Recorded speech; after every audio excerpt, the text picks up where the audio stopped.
الحمد للہ رب العالمین والصلاة والسلام علی سید الانبیاء والمرسلین اما بعد فاعوذ باللہ من الشیطان الرجیم بسم اللہ الرحمن الرحیم۔ ہماری گفتگو چل رہی تھی کہ اللہ کے لیے کون کون سے اعتقاد رکھنا لازم ہے، تو اسی میں سے یہ بھی ہے کہ اللہ تبارک و تعالی علیم ہے، اور علم بھی اللہ کی صفت ازلیہ ہے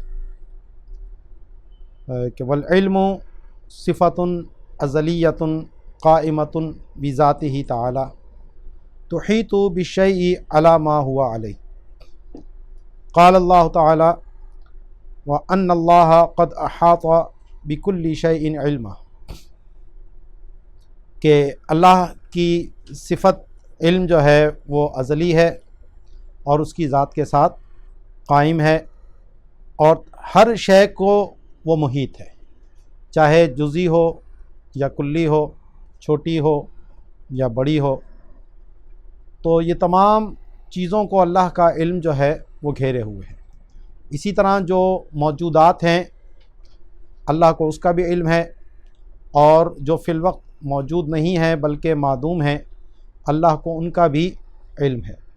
اسی طرح اللہ کا علم جو ہے وہ ممکنات کو بھی شامل ہے اور محالات کو بھی شامل ہے، تو اس کے علم سے کوئی بھی شے باہر نہیں ہے، اور جو اس شے کی حقیقت ہے اس کے مطابق اللہ کو اس کا علم ہے، علی ما ہوا علیہ۔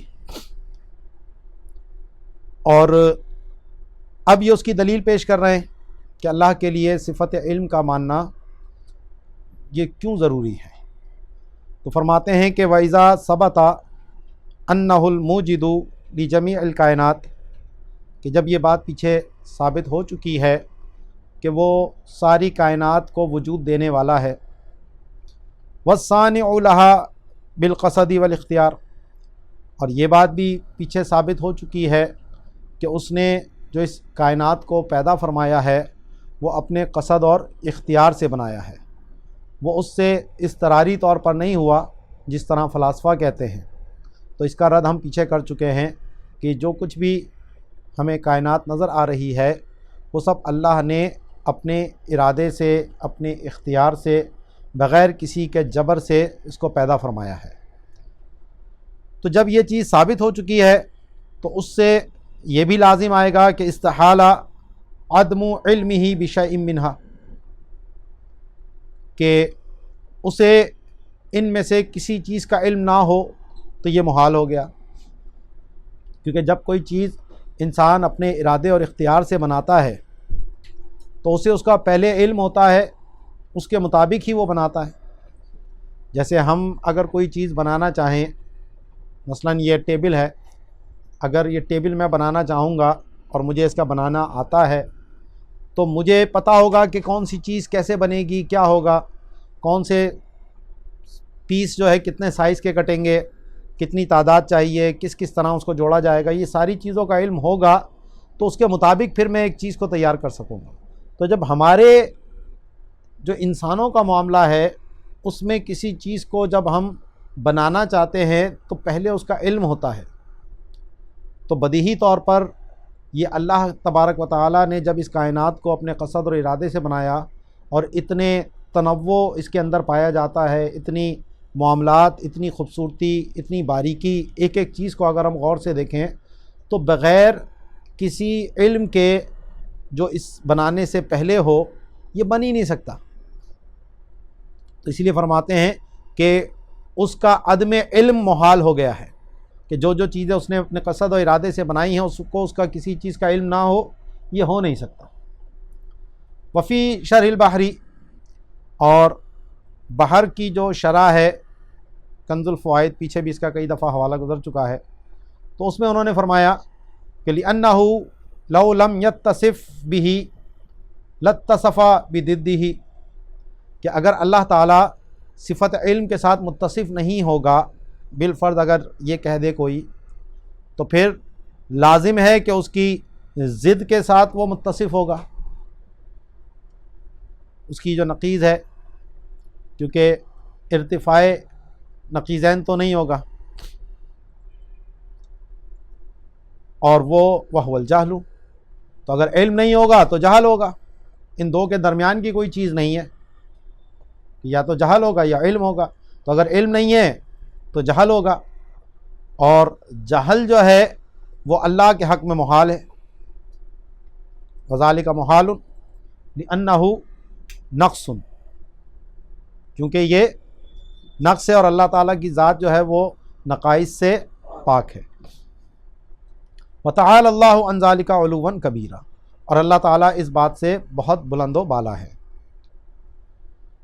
تو یہ کہتے ہیں کہ ھذا آخر الصفات الذاتیۃ السبعۃ المتفق علیہا، کہ سات جو ہیں وہ صفات ذاتیہ ہیں جن پہ جمہور اہل سنت کا اتفاق ہے، یعنی اشاعرہ اور ماتریدیہ دونوں کا اتفاق ہے کہ اللہ تبارک و تعالیٰ کے لیے یہ 7 چیزیں جو بیان ہوئی ہیں یہ صفات ذاتیہ ہیں، جس میں علم ہے، حیات ہے، قدرت ہے، ارادہ ہے، سمع ہے، بصر ہے اور کلام ہے۔ تو یہ 7 صفات کے اوپر تو سب کا اتفاق ہے، اختلاف صرف 8ویں صفت کے اوپر ہے کہ ماتریدیہ کے نزدیک ان 7 کے ساتھ ساتھ ایک اور صفت بھی اللہ کے لیے ثابت ہے جس کو صفت تکوین کہتے ہیں، اور اشاعرہ جو ہے وہ اس تکوین کے معاملات کو قدرت کا اثر قرار دیتے ہیں، یعنی اس کو الگ سے صفت قرار نہیں دیتے، تو اس 8ویں کے اندر اختلاف ہے، لیکن ان 7 پر تو متفق علیہ معاملہ ہے کہ یہ 7 چیزیں جو ہیں یہ صفات ذاتیہ میں سے ہیں۔ وتسمى بصفات المعانی، اور ان کو صفات معانی بھی کہا جاتا ہے کیونکہ یہ ایسے معنی ہیں جو اللہ کی ذات کے ساتھ قائم ہیں۔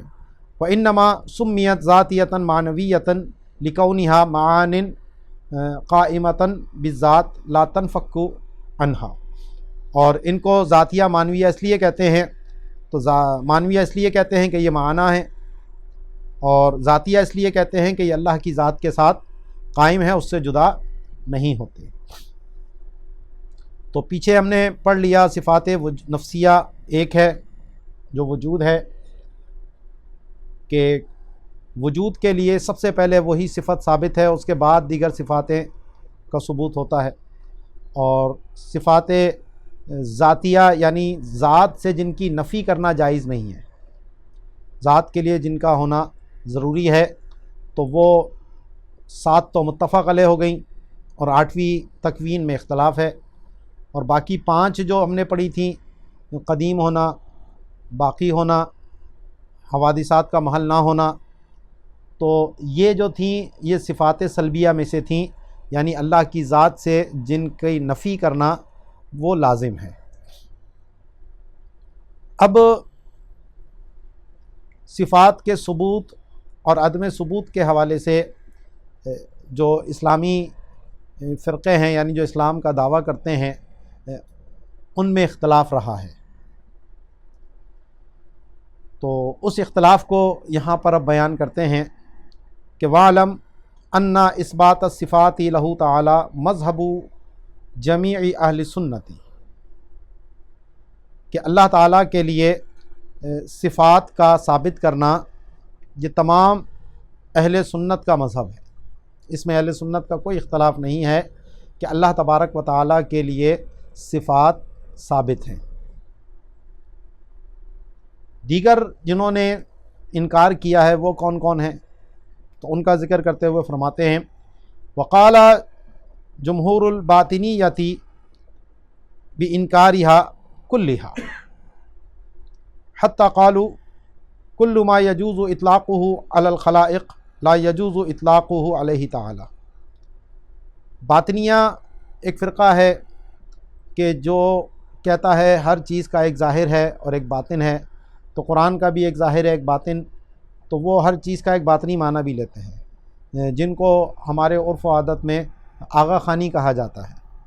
تو یہ روافض ہی کی ایک فرقہ ہے جو باطنیہ کہلاتا ہے، اور اسی لیے یہ جو صلاۃ کا معنی، زکوٰۃ کا معنی، حج کا معنی مسلمان لیتے ہیں، یہ اس سے ہٹ کر وہ معنی لیتے ہیں کہ جی اپنے امام کو یاد کر لینا یہی جو ہے وہ صلات کا معنی ہے، امام کی زیارت کر لینا یہی حج ہے، اور الی ذالک من خرافاتہا، جو ان کی خرافاتیں ہیں اس طرح کی. تو اسی وجہ سے اس پر سب کا اتفاق ہے کہ یہ بہت سی ضروریات دین کے منکر ہونے کی وجہ سے دائرہ اسلام سے خارج ہیں، یہ جو باطنی فرقہ ہے. تو ان باطنی فرقہ کے جو اکثر ہیں، جمہور ہیں، انہوں نے تمام صفات کا انکار کیا، اور انہوں نے کہا کہ ہر وہ صفت کہ جس کا اطلاق مخلوق پر جائز ہے تو اس کا اطلاق اللہ کے اوپر جائز نہیں ہے. تو جتنی بھی صفتیں انسان کے لیے کہی جا سکتی ہیں تو وہ کہتے ہیں کہ اللہ تعالیٰ ان سے پاک ہے. وَذَهَبَتْ طَائِفَةٌ مِّنْهُمْ أَنَّهُ لَا يُطْلَقُ عَلَيْهِ مِنَ الْأَسْمَاءِ وَالصِّفَاتِ إِلَّا مَا طَرِيقُهُ السَّلْبُ دُونَ الْإِيجَابِ فَقَالُوا لَا نَقُولُ إِنَّهُ مَوْجُودٌ بَلْ نَقُولُ إِنَّهُ لَيْسَ بِمَعْدُومٍ وَلَا نَقُولُ إِنَّهُ حَيٌّ عَلِيمٌ قَدِيرٌ وَلَكِنْ نَقُولُ لَيْسَ بِمَيِّتٍ وَلَا جَاهِلٍ وَلَا عَاجِزٍ. تو اب یہ نصوص کا انکار کرتے ہیں، کیونکہ قرآن میں یہ ساری کی ساری صفات اللہ کے لیے ثابت تو ہیں، حی ہونا بھی ہے، علیم ہونا بھی ہے، قدیر ہونا بھی ہے. تو اب جب یہ الفاظ سب اللہ نے اپنی ذات کے لیے استعمال کیے ہیں تو یہاں پھر وہی اپنا یہ حقوصلہ پیش کرتے ہیں کہ جی اس کا ظاہر ہے اور باطن ہے، ظاہر تو یہ ہے، باطن کچھ اور ہے. تو وہی ظاہری معنی کا انکار کرتے ہیں. اور یہ بات ہم پیچھے بتا چکے ہیں کہ نصوص کو ان کے ظواہر پر ہی محمول کرنا واجب ہے جب تک کہ کوئی استحالہ شرعی لازم یا استحالہ عقلی لازم نہ آئے. تو یہاں پر یہ صفات ماننے میں کوئی استحالہ نہیں ہے، تو اس لیے یہ نصوص کا انکار کرتے ہیں. تو ان میں سے اب بہت سے لوگوں نے ایک دوسری بات بھی کہی. تو ایک گروہ نے یہ کہا کہ اللہ پر وہ اسماء اور صفات کا اطلاق کیا جا سکتا ہے کہ جس میں سلب کے طور پر کہا جائے، یعنی نفی کی جا سکے، اس دون الاثبات، جس میں نفی نہ ہو، صرف اثبات ہی اثبات ہو، تو وہ صفات اللہ کے لیے نہیں کہی جا سکتی. یہ باطنیہ کا ہی ایک گروہ ہے. تو وہ یہ کہتے ہیں کہ یہ نہ کہا جائے کہ اللہ موجود ہے، بلکہ یوں کہا جائے کہ اللہ معدوم نہیں ہے.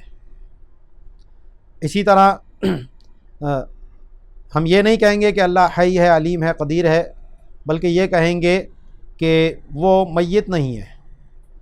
اور علیم کے مقابلے میں ہم کہیں گے کہ وہ جاہل نہیں ہے، اور قدیر کے مقابلے میں کہیں گے کہ وہ عاجز نہیں ہے. تو بطور سلب کے وہ کہتے ہیں. تو ان کا رد بھی بالکل ہے کہ جناب نصوص موجود ہیں اور ان الفاظوں کے ساتھ آئی ہیں.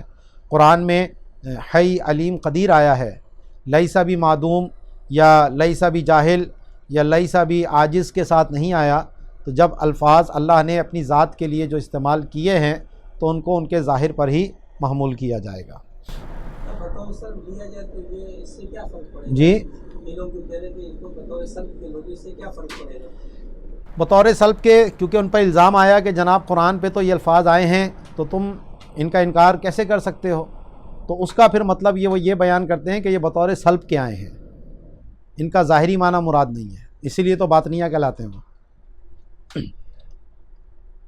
وجوزت الکرامیۃ حدوث الصفات و زوالها. اب کرامیہ کا پیچھے بھی ذکر ہو چکا ہے، یہ بھی ایک فرقہ گزرا ہے جو کہ منسوب ہے ابو عبداللہ محمد بن کرام کی طرف. تو یہ مشبہہ میں سے بھی ہے، اللہ کے لیے جسم و جسمانیت کو بھی یہ ثابت کرتے ہیں، تو اس اعتبار سے ان کو مشبہہ بھی کہا جاتا ہے. تو اس کے جو ماننے والے ہیں وہ کرامیہ کہلاتے ہیں. اور راء پہ تشدید بھی پڑھی گئی ہے کرامیہ، اور تخفیف کے ساتھ بھی اس کو پڑھا گیا کرامیہ. تو ان کا قول یہ ہے کہ اللہ کی صفات تو ہیں لیکن وہ صفات حادث ہیں، اور جب حادث ہیں تو ان کا زوال بھی اللہ کی ذات سے ہو سکتا ہے. کیونکہ ان کے نزدیک جو ہے اللہ کی ذات کے ساتھ حوادث کا قیام ہو سکتا ہے، اور اس بات کا ہم رد پیچھے کر چکے ہیں کہ واجب کے ساتھ حوادثات کا قیام نہیں ہو سکتا۔ وشبہت المشبہۃ منہم صفاتہ تعالی بصفات الخلق، اور ان میں سے جو کرامیہ کا مشبہہ گروہ ہے اس نے اللہ کی صفات کو مخلوق کی صفات کے ساتھ تشبیہ دی۔ وہ کہتے ہیں جیسے بندوں کی صفات ہوتی ہیں ویسی ہی خالق کی بھی صفات ہیں۔ تو تعالی اللہ عن ذالک، قرآن میں واضح فرما دیا لیسا کمثلہ شیء، اور یہ یہاں پر اللہ کی صفات کو مخلوق کی صفات کے ساتھ تشبیہ دے کر اس محکم آیت جو ہے وہ اس کا صریح انکار کر رہے ہوتے ہیں۔ وَأَنْكَرَتِ الْمُعْتَزِلَةُ أَن تَكُونَ صِفَاتُهُ تَعَالَى مَعَانٍ وَرَاءَ الذَّاتِ وَادَّعَتْ أَنَّهُ عَالِمٌ بِلَا عِلْمٍ وَقَادِرٌ بِلَا قُدْرَةٍ وَهَكَذَا فِي سَائِرِ الصِّفَاتِ إِلَّا الْكَلَامَ وَالْإِرَادَةَ فَاعْتَبَرُوهُمَا مَعْنَيَيْنِ وَرَاءَ الذَّاتِ مُحْدَثَيْنِ غَيْرَ قَائِمَيْنِ بِذَاتِهِ۔ تو معتزلہ کی گفتگو کئی دفعہ ہو چکی ہے، تو ان لوگوں نے اس چیز کا انکار کیا کہ اللہ کی صفات کوئی معنی ہوں جو ذات سے جدا ہوں، یعنی وہ صفات کو عین ذات مانتے ہیں، ذات سے ہٹ کر ان کا کوئی مفہوم وہ تسلیم نہیں کرتے۔ تو وہ یہ کہتے ہیں عالم ہے اپنی ذات کے ساتھ، قادر ہے اپنی ذات کے ساتھ، قادر بالقدرت نہیں ہے، عالم بالعلم نہیں ہے، حی بالحیات نہیں ہے، ٹھیک ہے۔ تو وہ ان کا نظریہ یہ ہے کہ یہ جتنے بھی اللہ کے لیے یہ صفات کا ذکر قرآن کے اندر آیا ہے تو یہ ان کو تو وہ تسلیم کرتے ہیں، لیکن ذات کے ما سوا کسی معنی ہو جو اللہ کی ذات کے ساتھ قائم ہو، جو ہم اہل سنت کہتے ہیں، اس کا وہ انکار کرتے ہیں کہ یہ کوئی ذات سے ہٹ کر ذات کے ما سوا کوئی معنی نہیں ہے، ذات سے زائد کوئی چیز نہیں ہے۔ تو عالم ہے تو وہ ذات ہی اس کی عالم ہے، قادر ہے ذات ہی اس کی قادر ہے، وہ یہ بات کہتے ہیں۔ تو معتزلہ نے انکار کیا کہ اس کی صفات جو ہیں وہ ذات سے سوا کوئی معنی ہوں، اور انہوں نے یہ دعویٰ کیا کہ وہ عالم ہے بغیر علم کے اور قادر ہے بغیر قدرت کے، یعنی اس کی جو صفات ہیں وہ عین ذات ہیں، اس اعتبار سے کہ جب اس کا تعلق معلومات سے ہوتا ہے تو اس کی ذات کو عالم کہا جاتا ہے، اور جب اس کی ذات کا تعلق کسی چیز کے وجود سے ہے تو اس کو قادر کہا جاتا ہے۔ تو قس علی ھذا، اسی طریقے سے ان کا یہ معاملہ ہے، اور وہ کہتے ہیں کہ ذات اور معلومات کے درمیان جو تعلق ہے، علم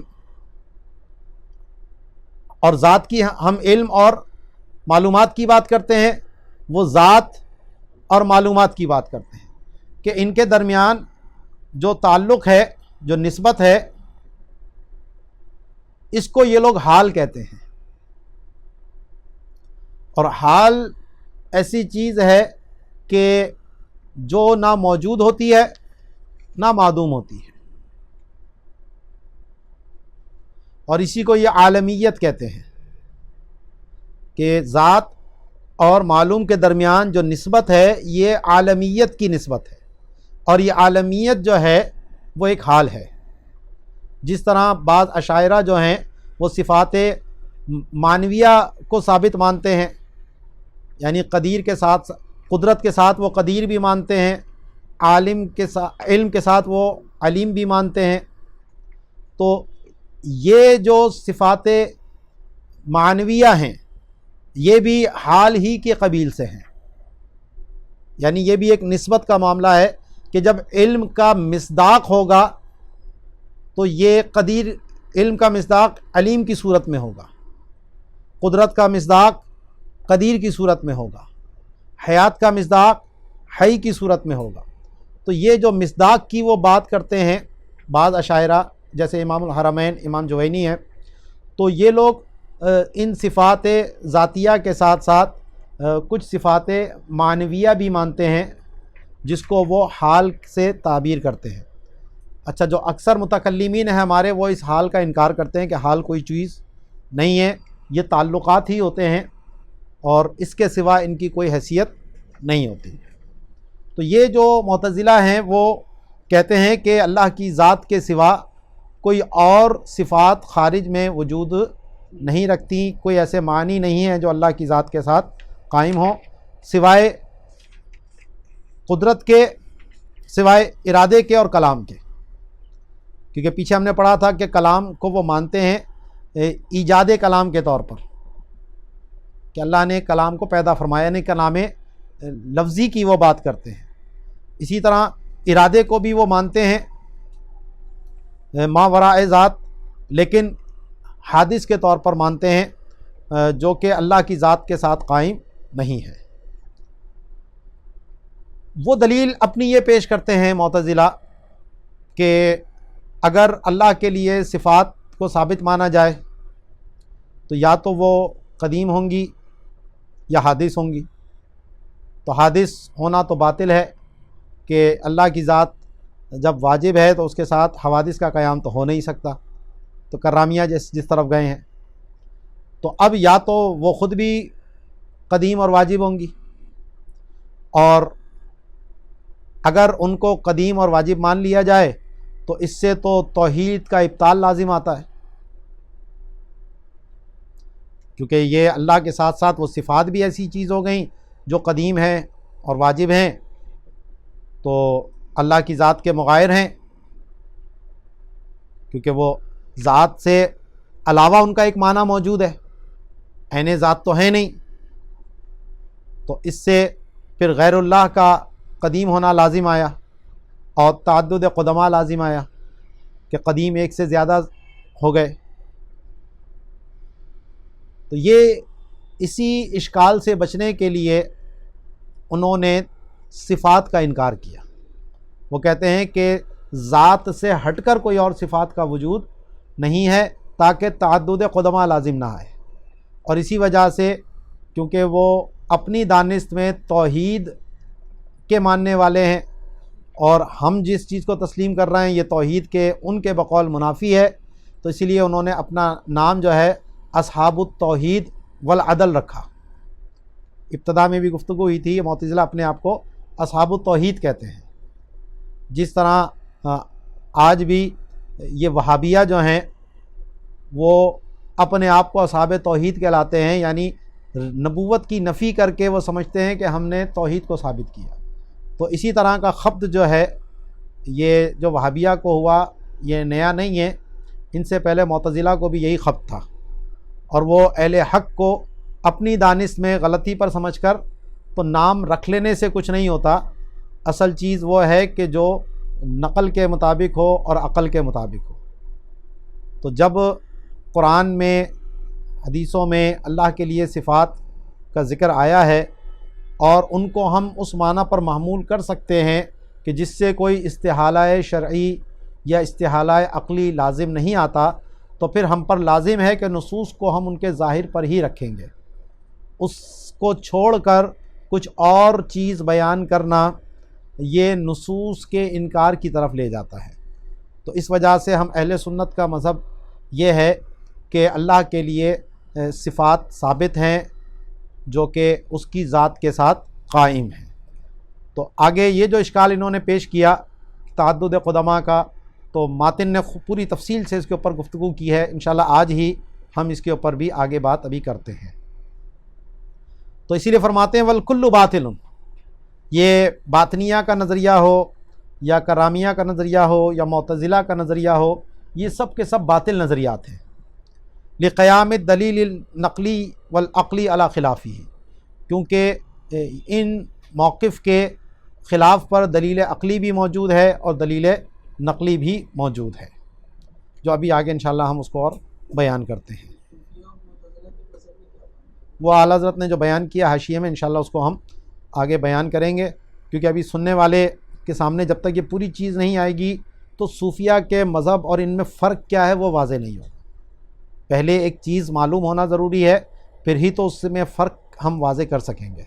تو انشاءاللہ اس لیے یہ پوری بحث کرنے کے بعد ہم اس کے بعد وہ آخر میں جو اعلیٰ حضرت کا حاشیہ ہے اس کو اس کے بعد پڑھیں گے، ورنہ تو خلط مبحث ہو جائے گا اور اصل بات کیا ہے وہ سمجھ میں نہیں آئے گی۔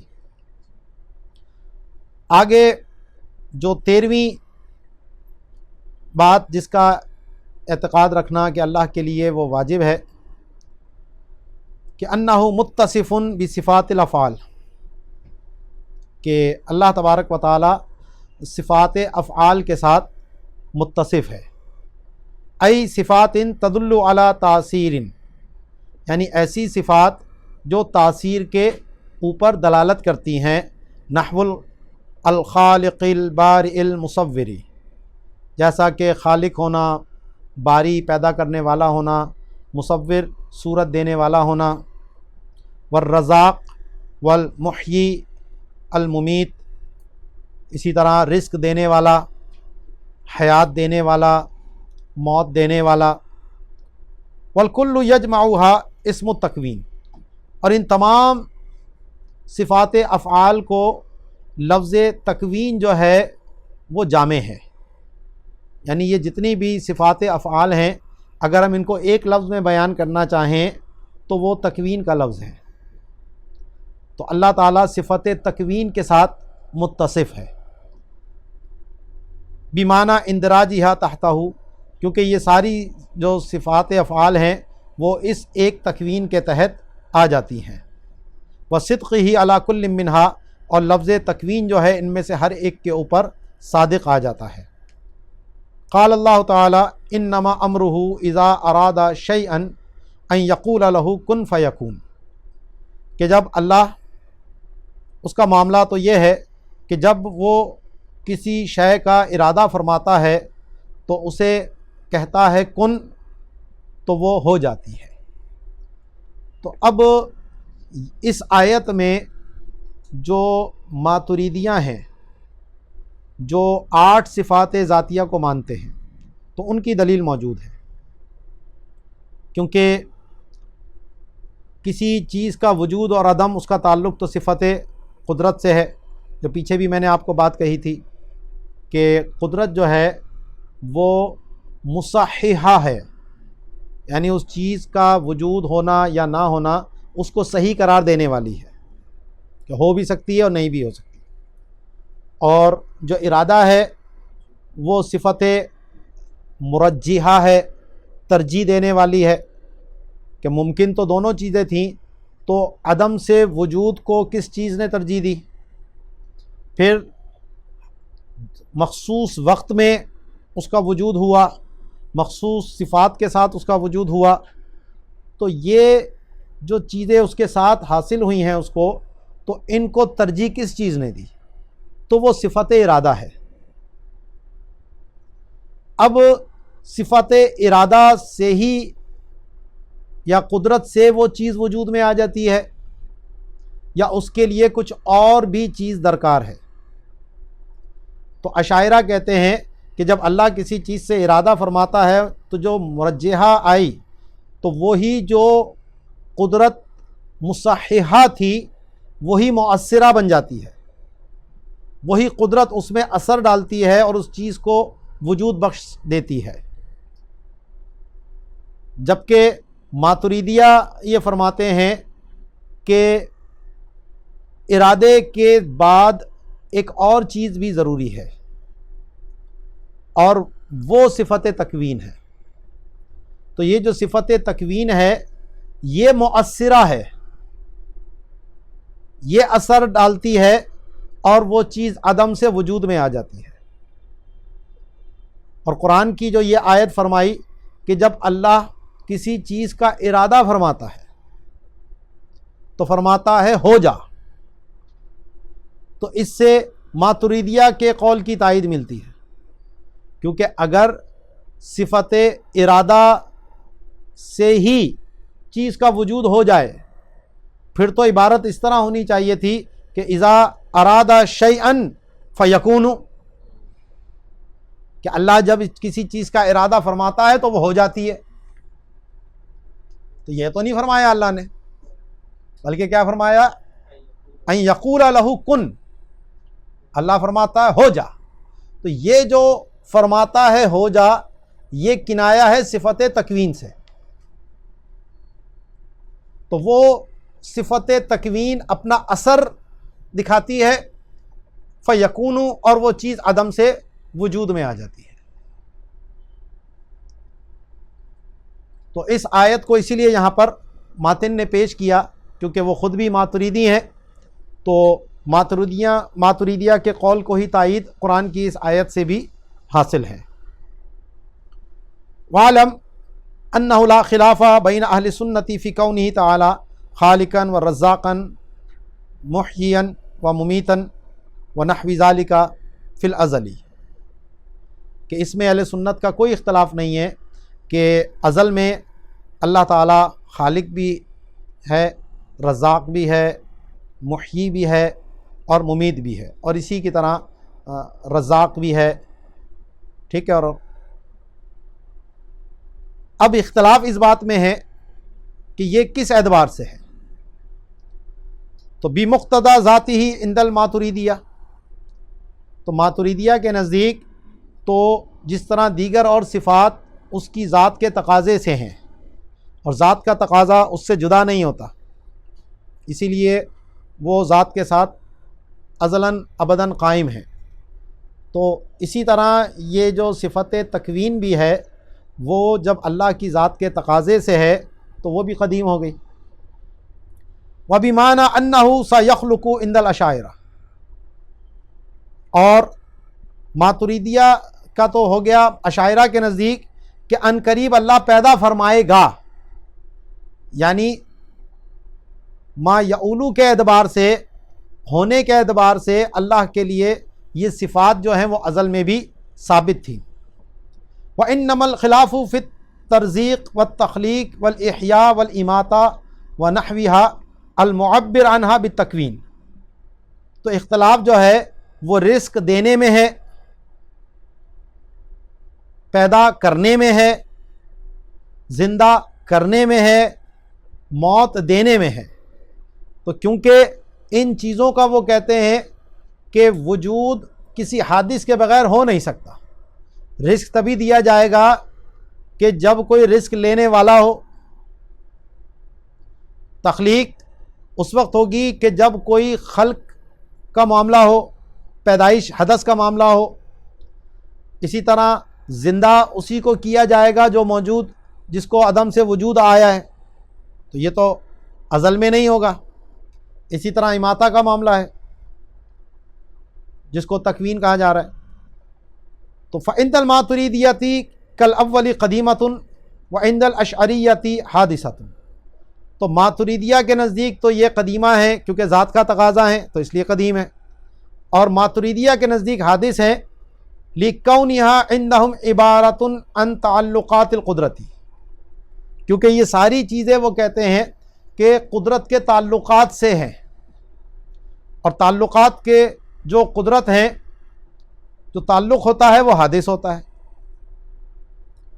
تو تخلیق کا معنی وہ یہ کہتے ہیں کہ قدرت کا تعلق ہونا مخلوق کی ایجاد کے ساتھ.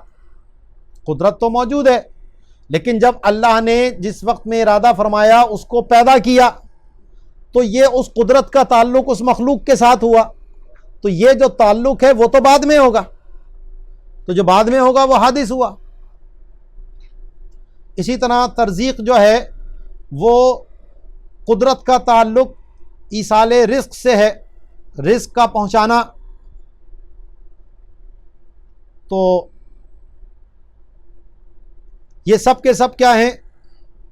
تعلقات قدرت ہیں، اور جب تعلقات قدرت ہیں تو حادث ہیں. تو اس اعتبار سے وہ تکوین کو اللہ کی صفات ذاتیہ میں شمار نہیں کرتے، وہ قدرت ہی کو تکوین کہتے ہیں۔ تکوین کا انکار نہیں ہے، تکوین کے علیحدہ سے صفت ہونے کا انکار ہے۔ تو ماتریدیہ اس کو ثابت مانتے ہیں، اور قرآن کی آیت میں نے پیش کر دی ہے ان کے موقف پر جو واضح طور پر دلالت کرتی ہے۔ فائدہ،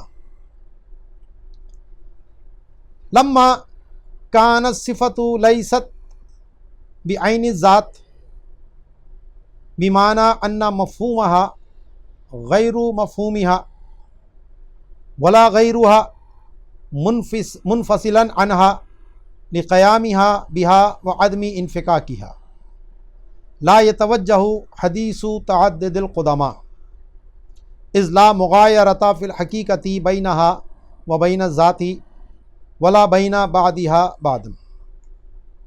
اب یہاں سے وہ معتزلہ نے جو پیچھے بات کہی تھی تعدد قدماء والی، کہ اگر آپ اللہ کے لیے صفات کو اس کی ذات کے سوا ثابت مانتے ہیں تو اس سے تو ایک سے زیادہ قدیم ہونا لازم ہے، کہ ذات بھی قدیم ہو گئی اور صفات بھی قدیم ہو گئی، اور اس پہ سب کا اتفاق ہے کہ قدیم صرف ایک ذات ہے۔ تو یہ تو مسلم کے خلاف بات آپ کر رہے ہیں، تو اس لیے اس بات سے بچنے کے لیے انہوں نے صفات کو عین ذات قرار دے دیا تھا۔ تو اب یہاں پر وہ کہتے ہیں کہ جناب تعدد قدماء اس صورت میں ہوگا جب ان دونوں قدماء کے مابین تغایر ہو، وہ دونوں ایک دوسرے کا غیر ہوں، یعنی ایک قدیم یہ ایک قدیم یہ، اور دونوں ایک دوسرے کا غیر ہیں، تب جا کر آپ کہہ سکتے ہیں تعدد ہے۔ ایک دو، تعدد کا مطلب دوسرا ہونا، تو دوسرا ہونا تبھی ہوگا جو ایک کے غیر ہوگا۔ اگر وہ ایک ہی ہے تو اس میں تعدد نہیں ہوتا، ٹھیک ہے۔ تو اس کے جواب میں جو معتزلہ نے بات کہی تھی، تو ہم یہ کہتے ہیں جناب کہ اللہ کی جو صفات ہیں وہ نہ تو عین ذات ہیں اور نہ ہی غیر ذات ہیں، کیونکہ کسی بھی چیز کا عین ہونے کا مطلب یہ ہوتا ہے کہ دونوں کا مفہوم ایک ہو، ٹھیک ہے۔ اعتبار مختلف ہو سکتے ہیں لیکن دونوں کا مفہوم اگر ایک ہے تو عینیت مانی جاتی ہے، ٹھیک ہے نا۔ تو اب ذات کا مفہوم اور صفات کا مفہوم دونوں کا ایک نہیں ہے، ذات کا مفہوم جدا ہے اور صفات کا مفہوم جدا ہے، تو اس لیے یہ دونوں عین نہیں ہے، عین ذات تو نہیں ہے صفات، جو معتزلہ نے کہا تھا کہ دونوں اللہ کا علیم ہونا، حی ہونا، قدیر ہونا، یہ سب نصوص سے ثابت ہے، اور یہ ساری صفات اللہ نے اپنے لیے بیان کی ہیں، تو ان کا جو مفہوم ہے وہ ذات کا مفہوم تو نہیں ہے، یہ اس کے سوا ایک اور مفہوم پیدا ہوتا ہے۔ تو اس لیے دونوں کو ایک ماننا یہ عقلاً درست نہیں ہے۔ تو اللہ کی صفات جو ہیں تو ذات اور صفات عین نہیں ہے، ایک ہی چیز نہیں ہے،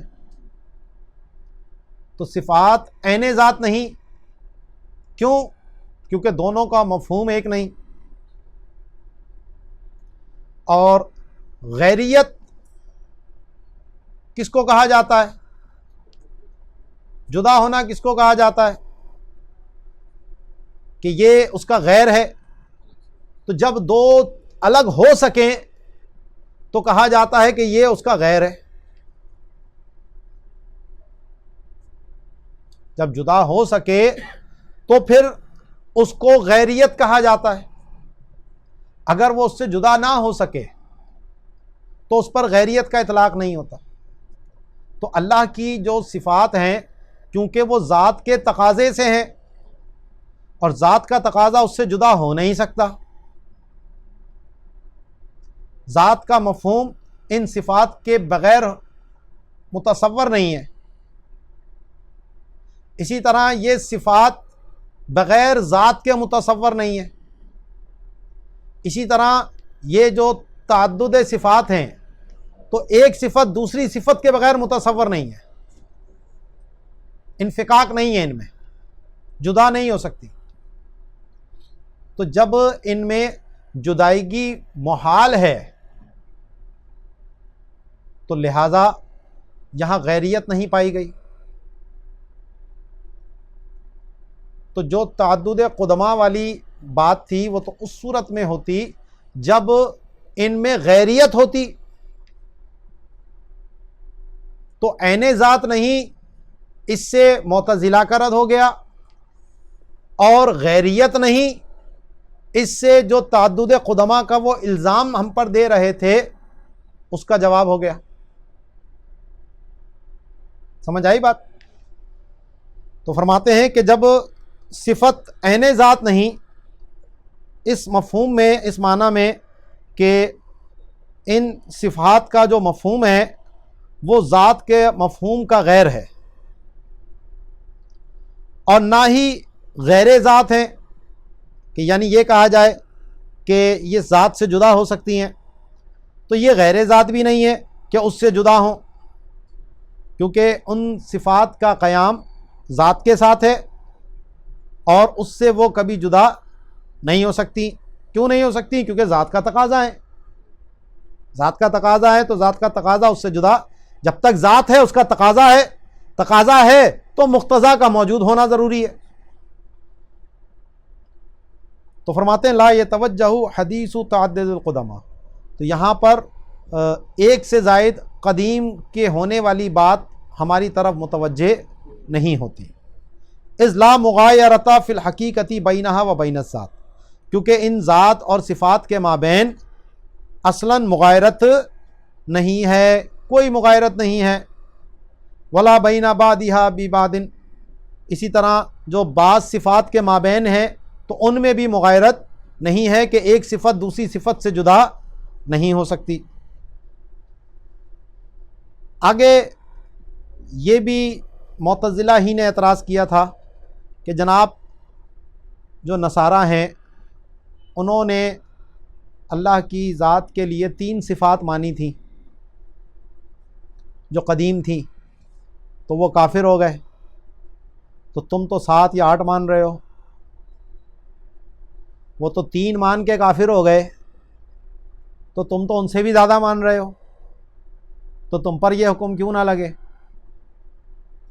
تو اس اعتراض کا یہاں پر آگے جواب دیتے ہیں کہ جناب جو نصارہ نے مانا وہ اور چیز ہے، جو ہم مان رہے ہیں وہ اور چیز ہے، زمین آسمان کا فرق ہے۔ جب تک علت مشترک نہ ہو تو حکم بھی مشترک نہیں ہوتا۔ تو ان کا جو ماننا ہے وہ کس طور پر ہے دیکھو ذرا، تو فرماتے ہیں وَأَمَّا النَّصَارَىٰ فَقَدْ أَثْبَتُوا الْأَقَانِيمَ الثَّلَاثَةَ التي هي الوجود والعلم والحیات، وسموها الابن الابا والابن والروح القدس، کہ نصارہ نے 3 اقنوم ثابت کیے۔ اقنوم، اقانیم اقنوم کی جمع ہے، اور اقنوم کا جو معنی ہے وہ ہے اصل، کسی بھی چیز کی جس پر بنیاد ہو اس کو اصل کہتے ہیں۔ تو اقنوم کا معنی اصل کے ہے یونانی یا رومی زبان کے اندر، اور تو 3 اصول، یعنی انہوں نے یہ مانا کہ یہ جو 3 چیزیں ہیں یہ ذات باری تعالیٰ ہے، یہ 3 صفات مل کر ذات بنتی ہے۔ تو جس میں سے ایک کو وجود، دوسرے کو علم اور دوسرے کو حیات کہا انہوں نے، اور وجود کا نام انہوں نے باپ رکھا، اور علم کا نام انہوں نے بیٹا رکھا، اور حیات کا نام انہوں نے روح القدس رکھا۔ تو یہاں تک کی جو بات ہے کہ واجب الوجود کے لیے انہوں نے 3 صفات مانی، یا 3 اصل معنی: علم، وجود اور حیات. یہاں تک کی بات میں تو کوئی کفر نہیں ہے، لیکن آگے جو انہوں نے بات کہی وہ تعدد قدماء پر دلالت کرتی ہے. ٹھیک ہے، انہوں نے یہ اعتقاد کیا کہ وَاعْتَقَدُوا انتقال اقنوم العلم الى بدن عیسیٰ علیہ السلام، کہ ان میں سے، ان 3 میں سے جو اقنوم علم تھا، جو اصل علم تھا، وہ منتقل ہو کر حضرت عیسیٰ علیہ السلام کے بدن میں چلا گیا. تو غیریت تو آ گئی. تو غیریت کو صرف انہوں نے جائز نہیں مانا، بلکہ اس کا تو وقوع مانا ہے. ہم جو بات کرتے ہیں ہم غیریت کی نفی کرتے ہیں کہ جو اللہ کی صفات ہیں وہ اس کی ذات سے جدا نہیں ہو سکتی. اور یہاں انہوں نے 3 کو قدیم مان کر پھر اس سے اس کی جدائیگی کو نہ صرف ممکن مانا بلکہ اس کے وقوع کا بھی اعتقاد کیا انہوں نے کہ وہ منتقل ہو کر حضرت عیسیٰ علیہ السلام کے بدن میں چلا گیا. تو فجوزوا الانفصال والانتقال، انہوں نے انفصال اور انتقال کو جائز مانا، بلکہ ایقاع مانا، اس کا وقوع مانا، صرف جائز نہیں. تو فثبت التغیر، تو پھر ان 3 کے اندر تغیر ثابت ہو گیا. بلکہ ثابت نہیں، انہوں نے جب صراحت کر دی انتقال کی تو یہ تغیر کی بھی ان کی طرف سے صراحت ہے. تو صرف ثابت نہیں ہو رہی ہے، یعنی لزوم نہیں ہو رہا ان پر، بلکہ یہ تو التزام ہے کہ جب انہوں نے حضرت عیسیٰ کے بدن میں اس کے انتقال کو اعتقاد بھی اس طور پر مانا کہ اس کے بغیر وہ اس کو مومن نہیں مان رہے، کہ جو حضرت عیسیٰ کو معاذ اللہ خدا کا بیٹا نہ کہے تو وہ اس کو اپنی دانش میں ایمان والا نہیں مان رہے. تو صرف جواز نہیں بلکہ وہ تو ایجاب کے قائل ہیں.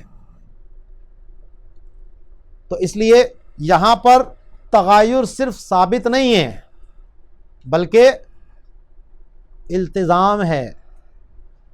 تو شرح عقائد نصفی میں اور اس کی جو شروحات ہیں اس میں بہت سارے لوگوں نے اس پہ بڑی بحث کی کہ جو نصارہ کا کفر ہے وہ کس بنیاد پر ہے، کیونکہ لزوم کفر سے تو تکفیر نہیں ہوتی جب تک التزام کفر نہ ہو، ورنہ تو معتزلہ کی بھی تکفیر ہو جائے. تو اب تو اس بات سے ایسا لگ رہا ہے کہ تغیر لازم آ رہا ہے. تو اس کے اوپر بڑی قیل و قال ہوئے، بڑی بحثیں ہوئیں. تو شرح عقائد کی آپ شروحات اگر پڑھی ہیں آپ نے تو اس کے اندر یہ سب موجود ہے چیزیں.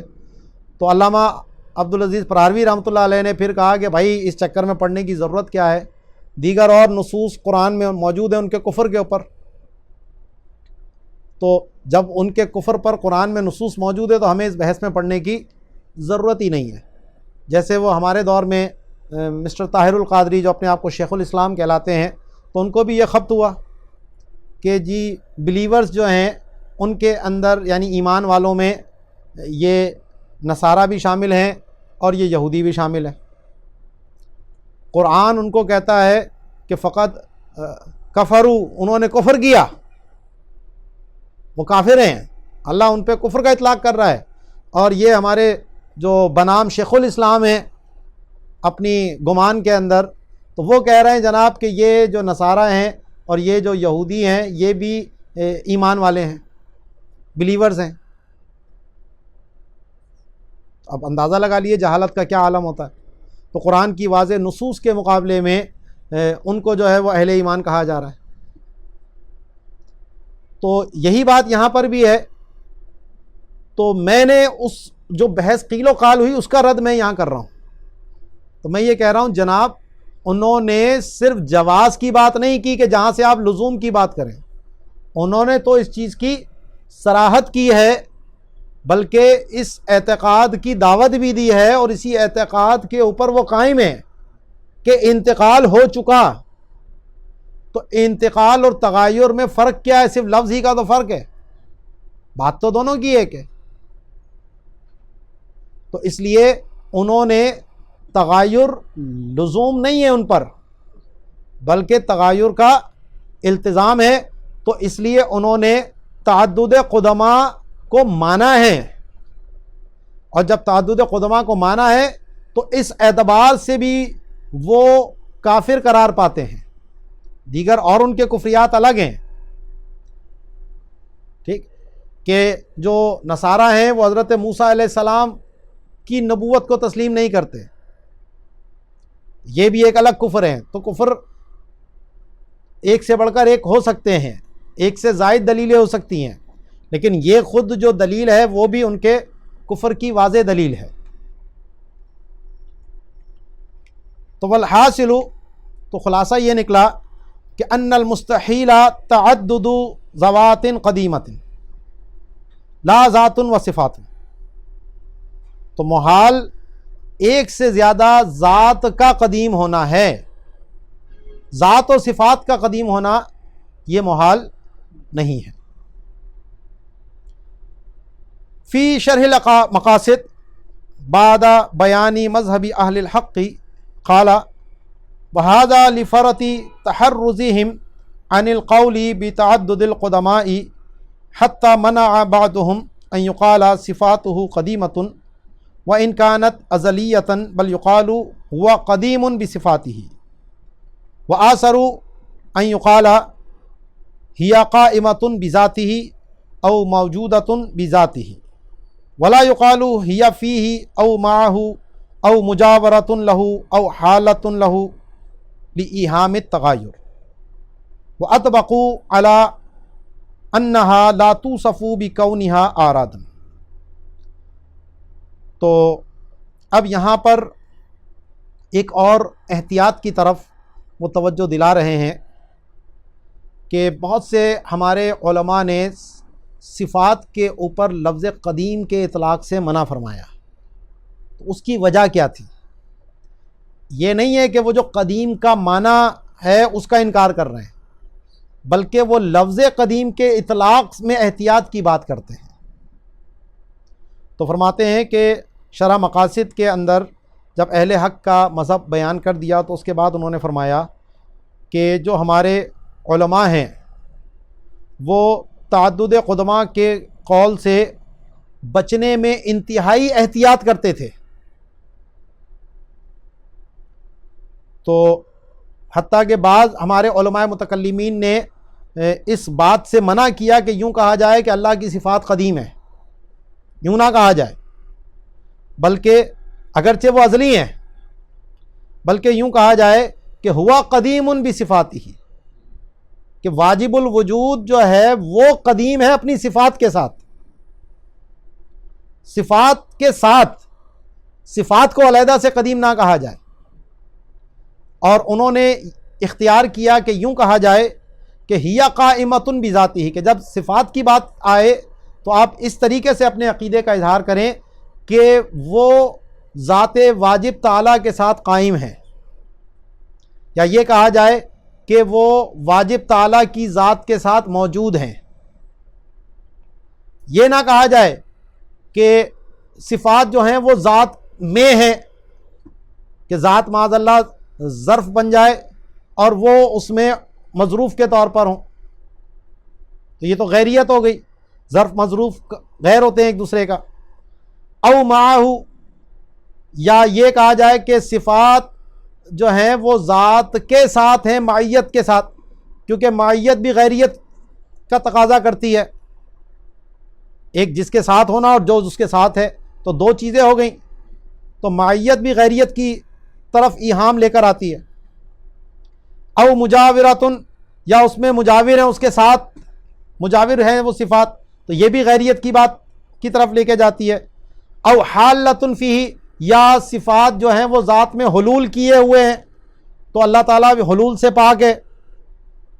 لِإِيهَامِ التَّغَايُّرِ، کیونکہ یہ سارے جو الفاظ ہیں وہ تغیر کا وہم پیدا کرتے ہیں، اور ذات اور صفات کا جو تعلق ہے وہ غیریت کا نہیں ہے۔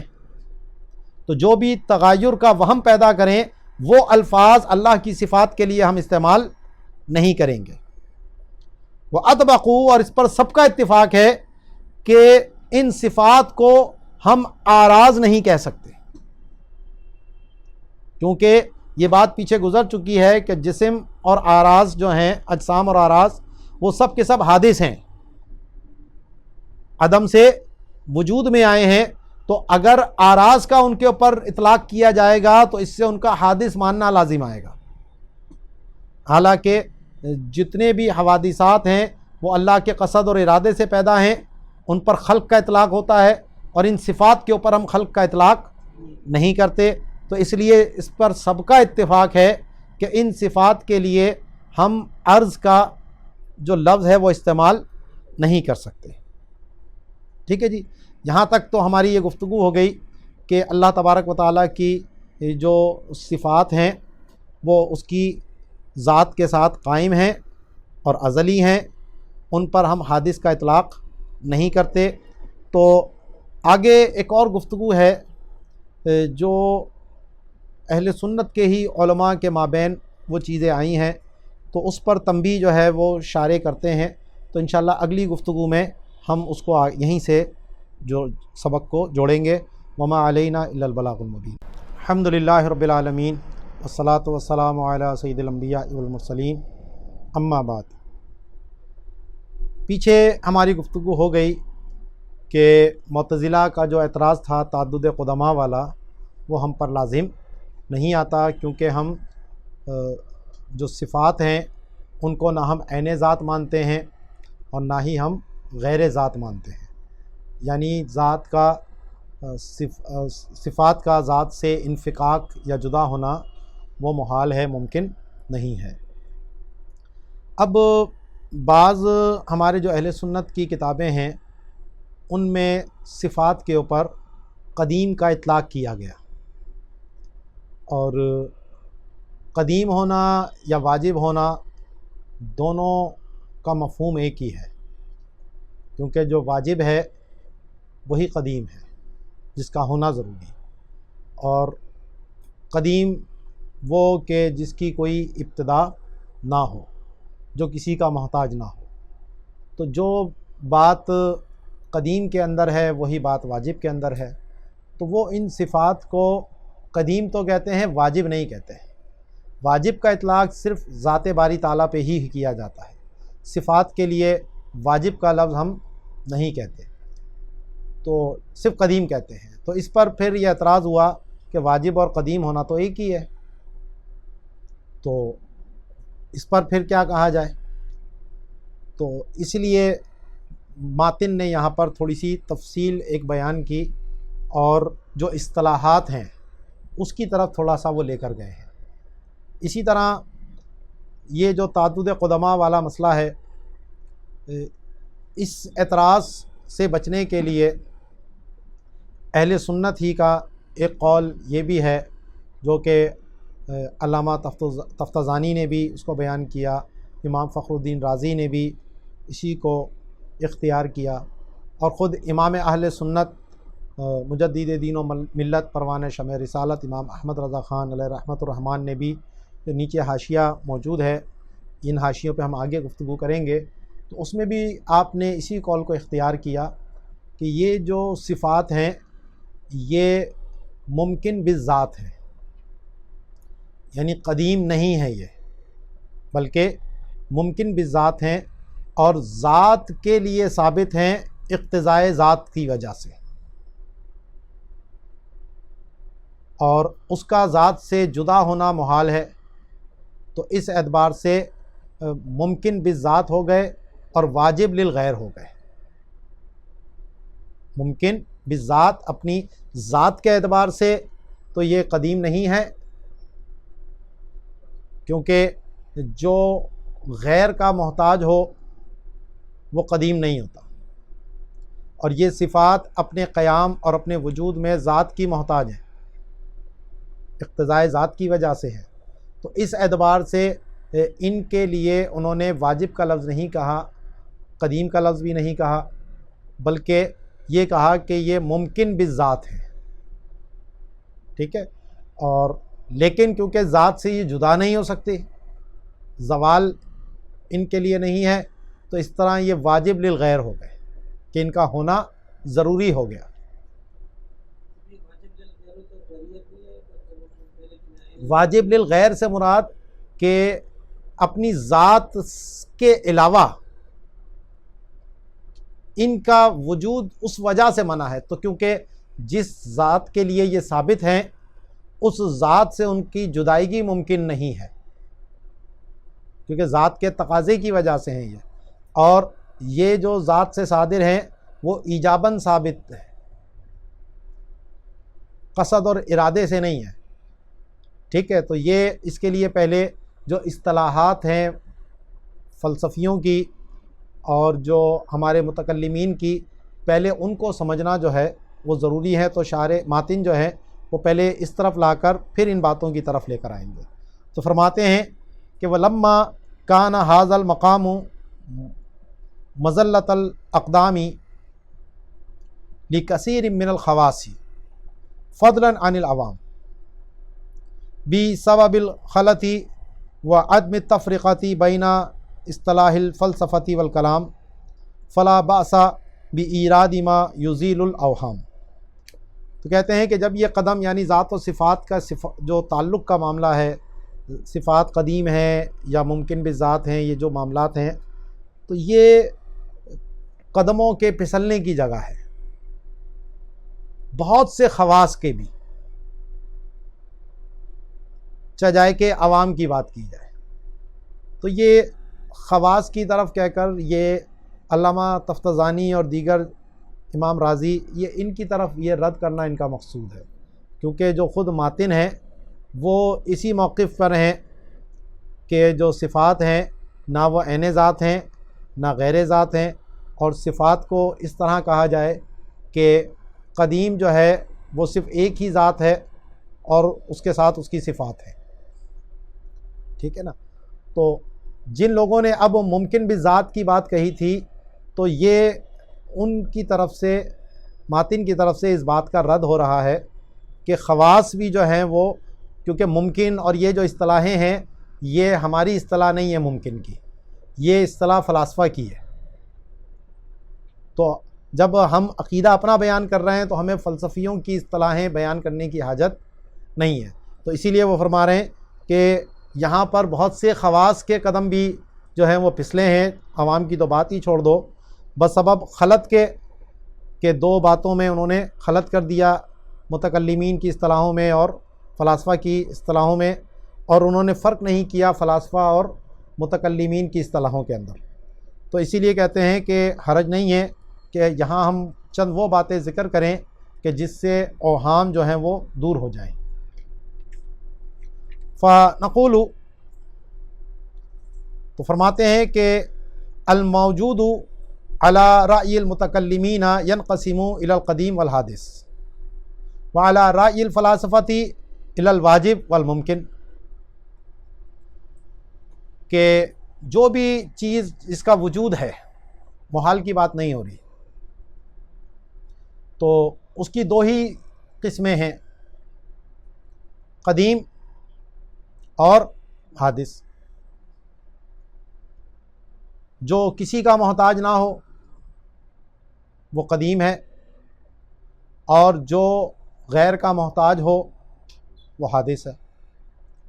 اور جو فلاسفہ ہیں ان کی رائے میں موجود کی دو قسمیں ہیں، واجب اور ممکن۔ تو جو غیر کا محتاج نہ ہو وہ واجب ہے، اور جو غیر کا محتاج ہو وہ ممکن ہے۔ وعلۃ الحاجۃ عند المتکلم الحدوث وعند الفلسفی الامکان۔ تو لہٰذا جو حاجت کی علت ہے وہ علماء متکلمین کے نزدیک حدوث ہے، یعنی جو محتاج ہوگا وہ حادث ہوگا، اور جو فلاسفہ ہیں ان کے نزدیک وہ ممکن ہوگا کہ جو بھی محتاج ہے وہ ممکن ہے. اسی چیز کو متکلمین جو ہیں وہ حادث کہتے ہیں. تو اصطلاحیں ہیں اپنی اپنی، مطلب دونوں ایک لے رہے ہیں کہ جو بھی محتاج ہے متکلمین کے نزدیک اس کے اوپر حادث کا اطلاق ہوتا ہے، اور جو فلسفی ہے وہ اس کے اوپر ممکن کا اطلاق کرتا ہے کہ وہ ممکن ہے.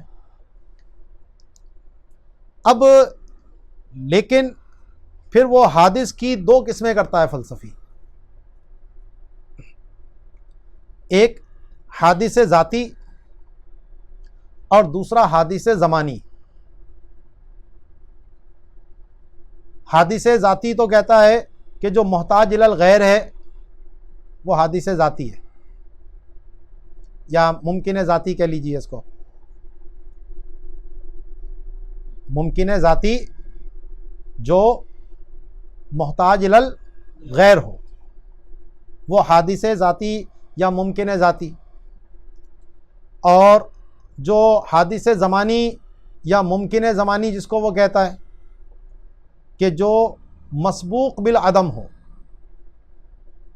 جو عدم سے وجود میں آیا ہو، اس کو حادث زمانی یا ممکن زمانی کہتے ہیں. سمجھ آئی بات؟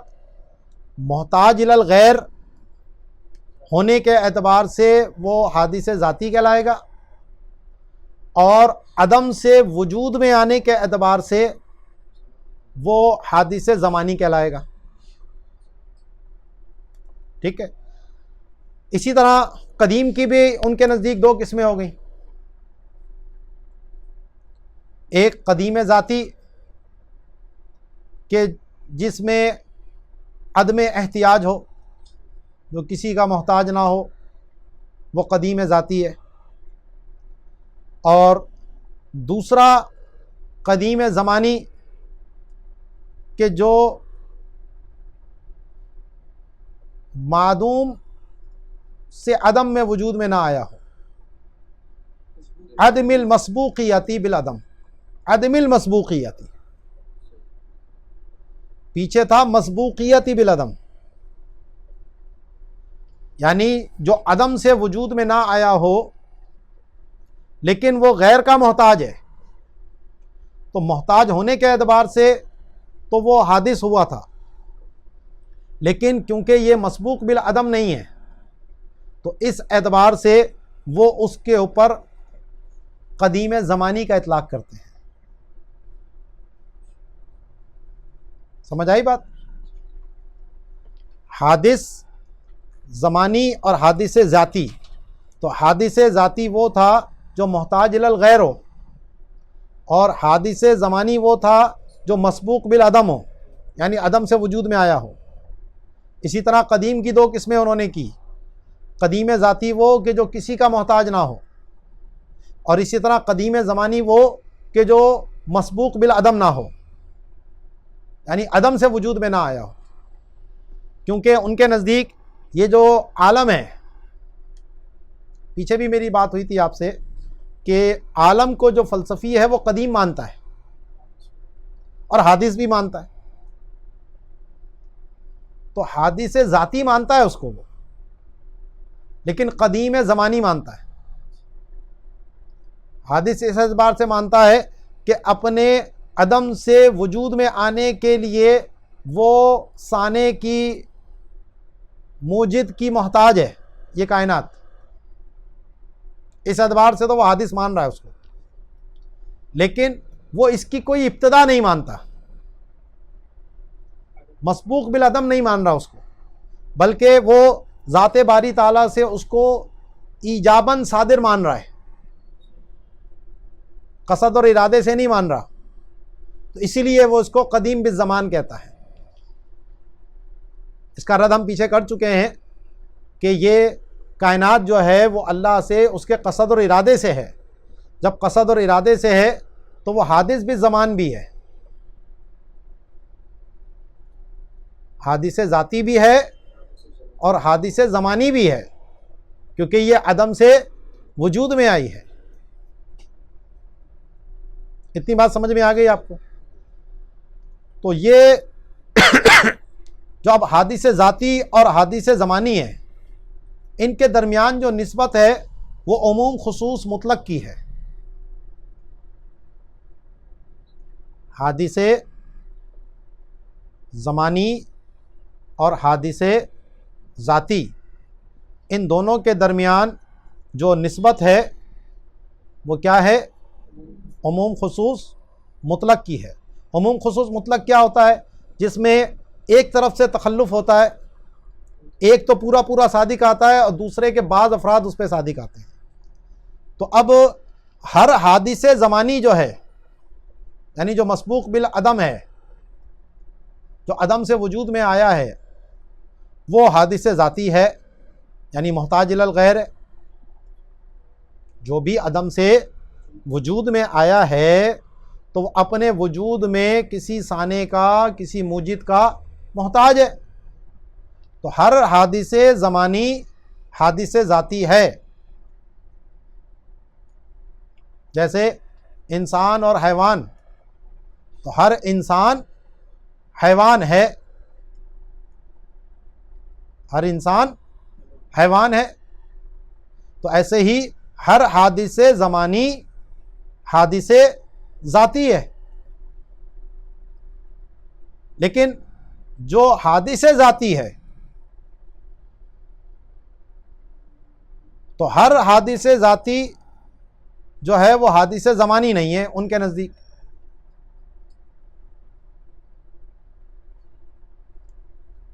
ٹھیک ہے؟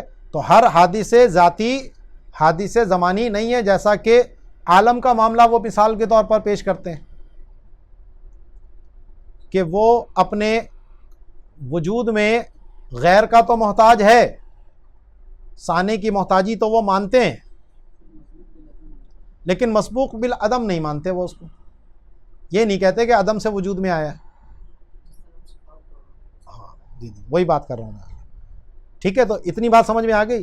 تو کیا ہوا پھر؟ نسبت دونوں میں کیا نکلی؟ تو حادث ذاتی عام ہے اور حادث زمانی اخص ہے۔ ٹھیک ہے، جیسے انسان اور حیوان میں ہے، تو حیوان عام ہے اور انسان خاص ہے۔ تو ہر انسان حیوان ہے، لیکن ہر حیوان انسان نہیں ہے۔ بعض حیوان گھوڑے ہیں، بعض حیوان گدھے ہیں۔ ٹھیک ہے، تو ہر حیوان انسان نہیں ہے، لیکن ہر انسان حیوان ہے۔ تو اسی اعتبار سے جو حادث زمانی ہے تو وہ تو حادث ذاتی بھی ہوگا، لیکن جو حادث ذاتی ہے اس کے لیے لازم نہیں ہے کہ وہ حادث زمانی بھی ہو۔ یہ فلاسفہ کی بات ہو رہی ہے۔ ٹھیک ہے، تو اب جو علامہ تفتزانی نے بات کہی یا جو اعلیٰ حضرت نے بات کہی، تو وہاں پر بھی یہی اصطلاحیں استعمال ہوئی ہیں فلاسفہ والی، کہ ممکن بالذات ہے۔ وہاں حادث بالذات نہیں کہہ رہا ہے۔ کیوں نہیں کہہ رہا ہے؟ وہ آگے وجہ اس کی بتا رہا ہوں۔ اعلیٰ حضرت نے وہاں اس کی وجہ بھی بتائی ہے، تو اسی لیے وہاں لفظ ممکن استعمال کرتے ہیں کہ ممکن بالذات ہے لیکن واجب للغیر ہے۔ تو ماتن نے یہ کہا کہ بہت سے لوگوں کو یہاں پر خلط ہوا کہ انہوں نے جو فلاسفہ کی اصطلاحیں تھیں وہ استعمال کرنی شروع کر دی، تو اس کے اوپر وہ بات کر رہے ہیں۔ تو فرماتے ہیں کہ متکلمین کی رائے میں جو موجود ہے وہ قدیم اور حادث کی طرف منقسم ہے، اور جو فلاسفہ کی رائے ہے اس میں واجب اور ممکن کی طرف منقسم ہے۔ وعلۃ الحاجۃ عند المتکلم الحدوث وعند الفلسفی الامکان، تو جو محتاج ہونے کی علت ہے وہ متکلمین کے نزدیک حادث ہونا ہے اور فلسفی کے نزدیک جو ہے وہ ممکن ہونا ہے۔ وبین الحدوث الذاتی والزمانی نسبۃ العمومی والخصوصی عند الفلسفی، کہ حادث ذاتی اور حادث زمانی کے مابین فلاسفہ کے نزدیک نسبت جو ہے وہ عموم خصوص مطلق کی ہے، جو ابھی میں نے آپ کو بتا دیا، ٹھیک ہے نا. ہر زمانی ذاتی ہے لیکن ہر ذاتی زمانی نہیں. تو ذاتی عام ہے اور زمانی جو ہے وہ اخص ہے. وَنِسْبَةُ الْمُسَاوَاةِ عِنْدَ الْمُتَكَلِّمِ، لیکن متکلمین کے نزدیک ان دونوں میں کوئی فرق نہیں ہے. جو بھی محتاج ہے وہ مسبوق بالعدم ہے، جو بھی محتاج ہے وہ مسبوق بالعدم ہے. تو چاہے ممکن کہہ لیجئے، چاہے حادث کہہ لیجئے، چاہے حادث ذاتی کہہ لیجئے، چاہے حادث زمانی کہہ لیجئے، دونوں ایک ہی ہیں. تو ان کے مابین نسبت تساوی ہے. تو ہر ذاتی زمانی ہے اور ہر زمانی ذاتی ہے.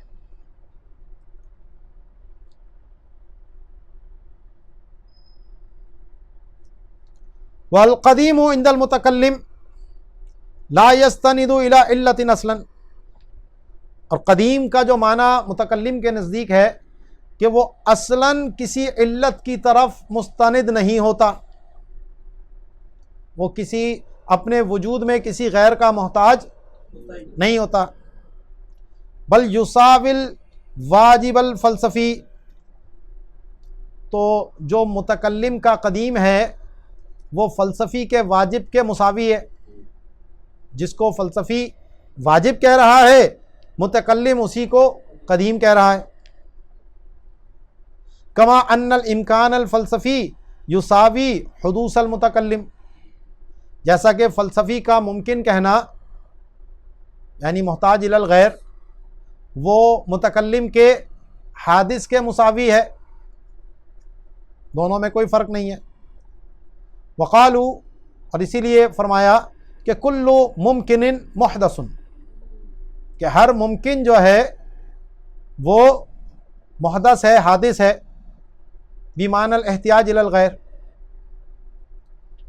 کہ ممکن کا معنی ہی وہ ہے جو محتاج الی الغیر ہو، اور حادث کا معنی بھی یہی ہے کہ جو غیر کا محتاج ہو.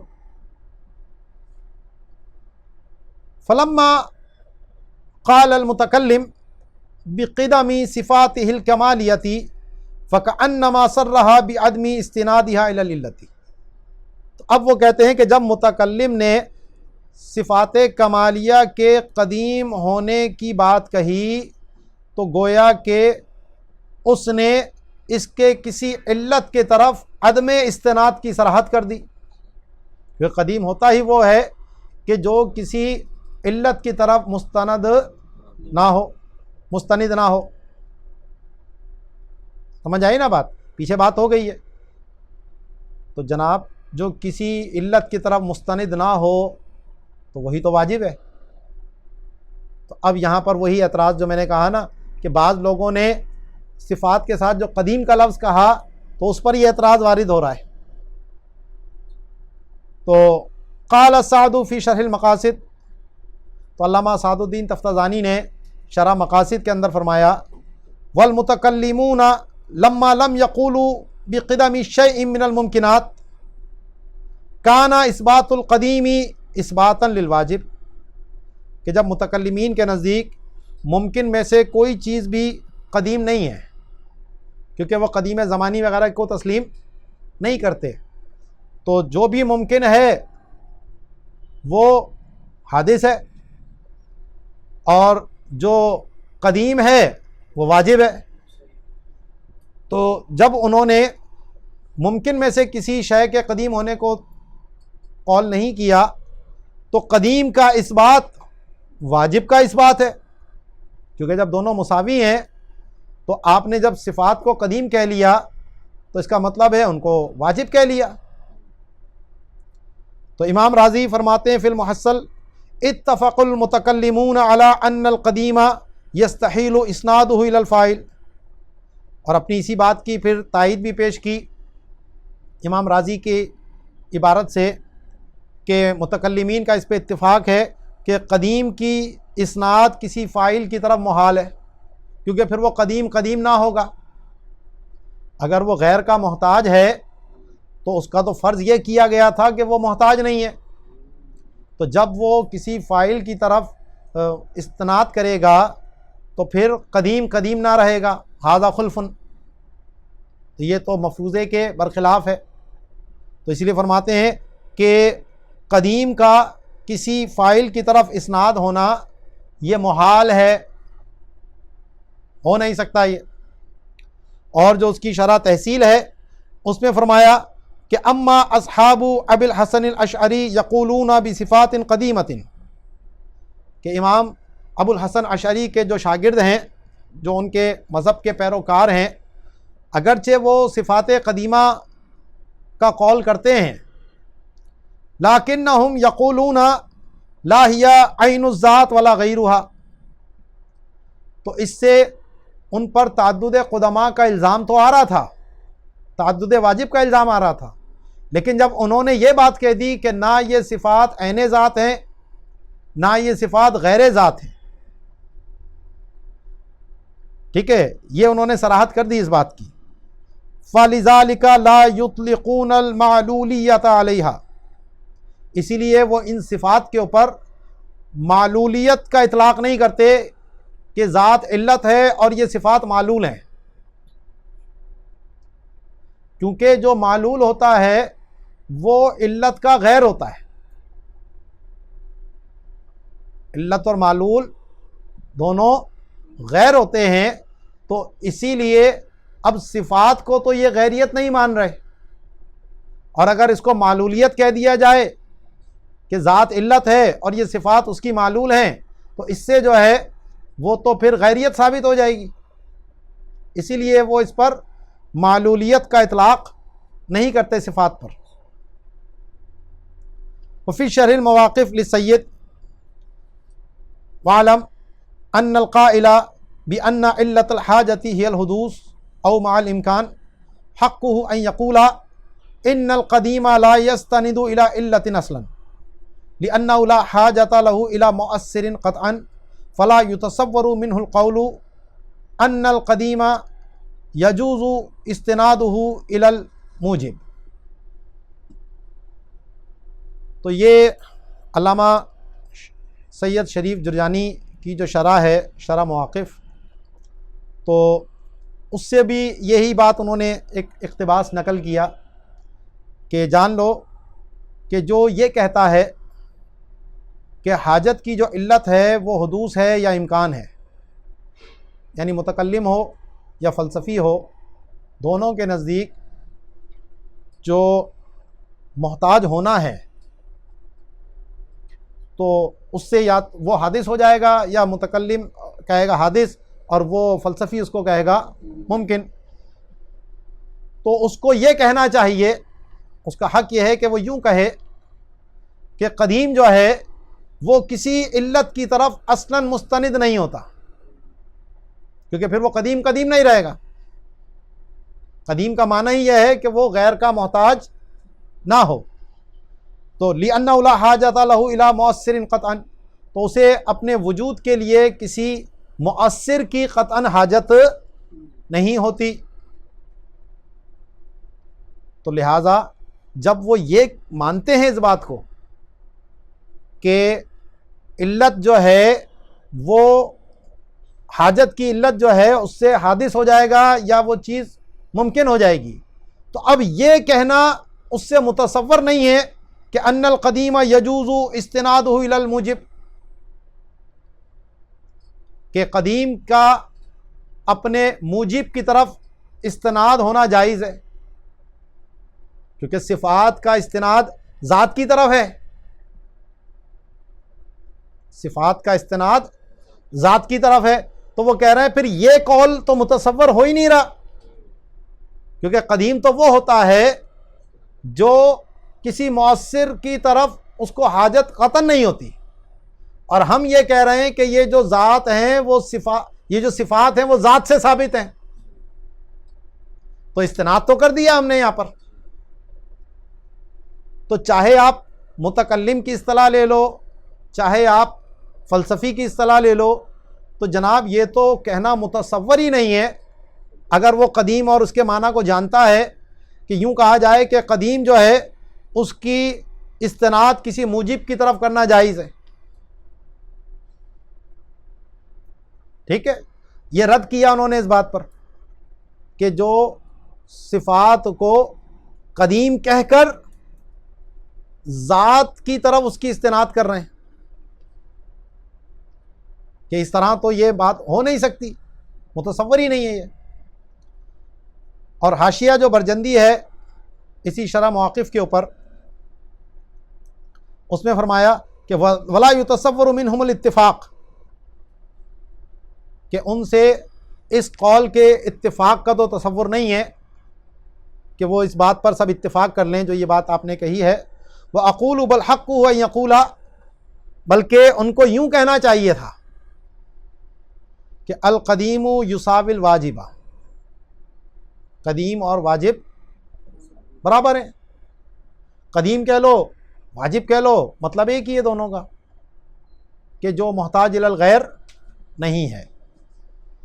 فَلَزِمَهُمْ نَفْيُ الصِّفَاتِ الْوَاجِبِ الْقَدِیمَةِ،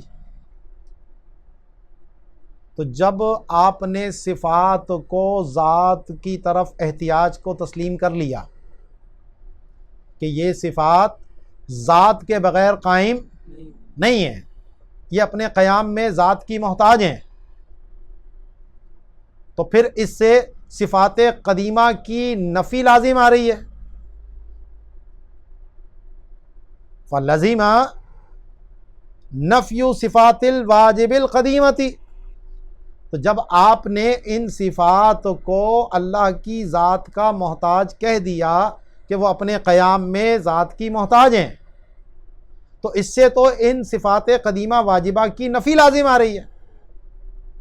وَإِلَّا، اور اگر آپ یہ کہتے ہیں کہ نہیں جناب وہ ذات صفات جو ہیں وہ محتاج نہیں ہے ذات کی اپنے قیام میں، تو لزیمہ تعدد الواجب بالذات، تو اس سے تو واجب بالذات کا تعدد لازم آ رہا ہے جو کہ توحید کے منافی ہے.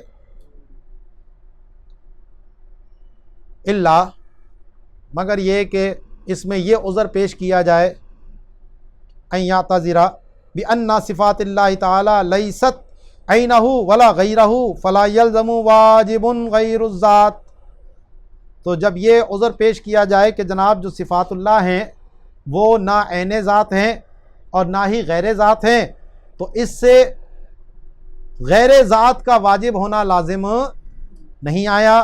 تو جب غیر ذات کا واجب ہونا لازم نہیں آیا تو پھر اس سے کوئی تعدد قدمہ بھی لازم نہیں آیا. تو یہ بہرحال بڑی ایسی بحث ہے کہ اس سے چھٹکارا پانا جو ہے وہ مشکل ہے. اور جو اعلی حضرت کی بات ہے اس میں اگرچہ فلاسفہ کی اصطلاحیں استعمال ہوئی ہیں لیکن عقلی طور پر وہ بات زیادہ سمجھ میں آتی ہے. اسی لیے جو متاخرین ہمارے متکلمین ہیں، ماہرین ہیں، انہوں نے اسی موقف کو اختیار کیا کہ صفات کو ممکن بالذات مانا جائے. ورنہ یہ سارے اعتراضات جو انہوں نے کیے ہیں کہ جناب جب آپ اس کو قدیم کہہ رہے ہیں تو واجب کہہ رہے ہیں، اور واجب کا مطلب ہی قدیم کا مطلب ہی یہ ہوتا ہے کہ غیر محتاج ہو، تو جب غیر محتاج ہے تو پھر ذات کی طرف احتیاج کی بات آپ کیسے کر رہے ہیں؟ تو یہ تو قدیم ہونے کے منافی ہو رہی ہے چیز. تو اسی لیے ان اعتراضات سے بچنے کا سب سے بہترین طریقہ وہی ہے جو امام اہل سنت نے فرمایا ہے، اور وہ کیا ہے وہ نیچے ہم پڑھ لیتے ہیں.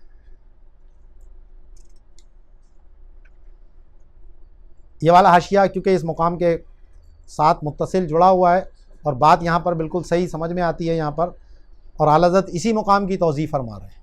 کیونکہ بعض جو پیچھے کے حاشیے ہیں وہاں پر اعلی حضرت مقام کی توضیح نہیں فرما رہے بلکہ علیحدہ سے ایک اور کوئی بحث چھیڑ رہے ہیں، جیسا صوفیہ کے واجب الوجود کا مسئلہ پیچھے چھیڑا تھا، حالانکہ ماتن کی گفتگو سے اس کا تعلق نہیں بنتا، لیکن وہ ایک اضافی چیز تھی تو وہ اعلی حضرت نے وہاں پر اس کا گفتگو فرمائی تھی.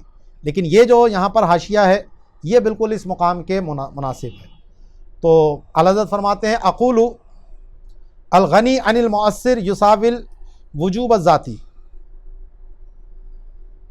کہ مؤثر سے مستغنی ہونا یہ واجب ذاتی کے برابر ہے، کیونکہ واجب ذاتی وہی ہے کہ جو غیر کا محتاج نہ ہو۔ والوجوب الذاتی لا يقبل التعدد، اور واجب ذاتی جو ہے وہ تعدد کو قبول نہیں کرتا، کیونکہ وہ ایک ہی ذات واجب الوجود ہے، اس میں تعدد نہیں ہو سکتا۔ وَنَفْيُ الْغَيْرِيَّةِ الْمُصْطَلِحَةِ لَا يَنْفِيهِ،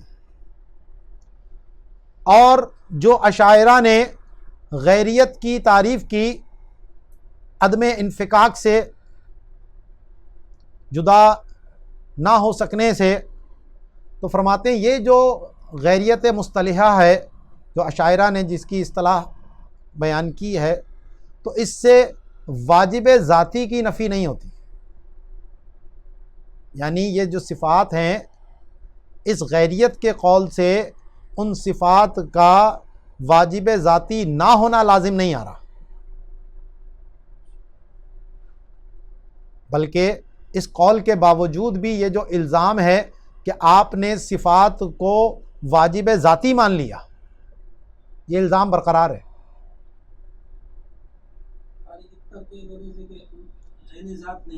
کیونکہ اس پہ پوری شرح عقائد میں بھی گفتگو کی ہے کہ جناب اگر دو ایسے واجب ہوں جو آپس میں جدا نہیں ہوتے تو ایسے دو واجب ہو سکتے ہیں فرض کرنے پر، تو اس لیے صرف یہ کہنا کہ وہ جدا نہیں ہو رہے تو اس لیے جناب آپ اس کے اوپر اطلاق کر دیں قدیم کا، اور وہ ذات کی محتاج ہوں اپنے قیام کے اعتبار سے۔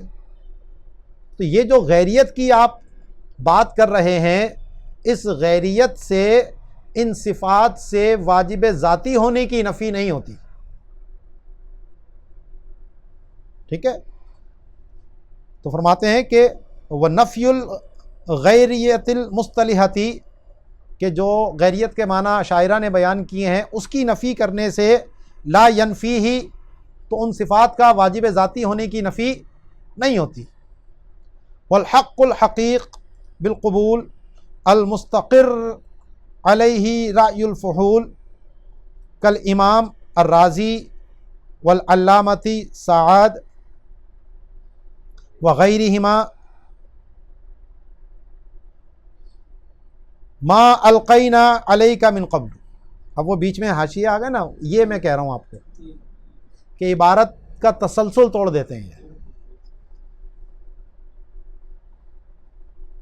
تو جناب اعلیٰ حضرت فرماتے ہیں کہ وہ حق جو قبول کرنے کے لائق ہے اور جس پر بڑے علماء کی رائے مستقر ہے، جس پر انہوں نے رائے اپنی قائم کی ہے، اسی کو اختیار کیا، جیسا کہ علامہ فخر الدین رازی ہیں اور علامہ سعد الدین تفتزانی ہیں، اور ان کے علاوہ دیگر جو علامہ سیالکوٹی ہیں، حاشیے کے اندر انہوں نے بات کہی، اور دیگر جو علماء ہیں جیسا کہ علامہ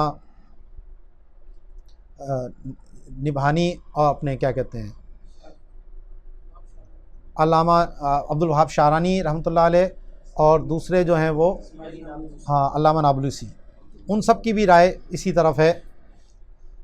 تو وہ ہے جو ہم نے پیچھے بیان کیا، جو صوفیہ کے مذہب میں اعلیٰ حضرت نے بیان کیا تھا، وہاں یہ بات آخر میں کہی تھی انہوں نے کہ ان الصفات واجبۃ للذات بالذات لا بالذات۔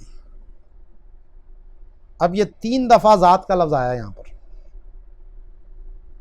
اس کو سمجھنا ضروری ہے۔ تو پہلے ترجمہ میں کرتا ہوں، اس سے آپ کو خود سمجھ آئے گا کہ کس ذات سے کیا ذات مراد ہے۔ تو فرمایا کہ جو صفات ہیں وہ ذات باری تعالیٰ کے لیے لازم ہیں ذات باری تعالیٰ کے تقاضے کی وجہ سے، لا بالذاتی، اپنی ذات کے اعتبار سے نہیں۔ تو پہلے والے جو 2 ذات ہیں، ٹھیک ہے، تو ذات باری تعالیٰ کے لیے یہ صفات لازم ہیں بالذاتی ای باقتضاء الذاتی، بذات تعالی، اللہ تعالیٰ کی ذات کے تقاضے کی وجہ سے. اور جو نفی کی لا بالذاتی ای لا بذاتہا، اب صفات اپنی ذات کی وجہ سے واجب نہیں ہے.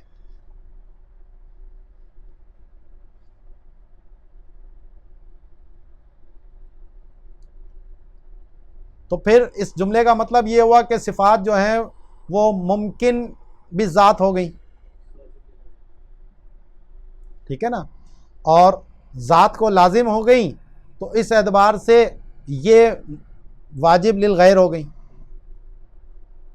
اگر ہم اس اصطلاح کے حساب سے بات کریں تو. مستندۃ الی الذات، تو یہ صفات جو ہیں وہ ذات باری تعالیٰ کی طرف مستند ہیں.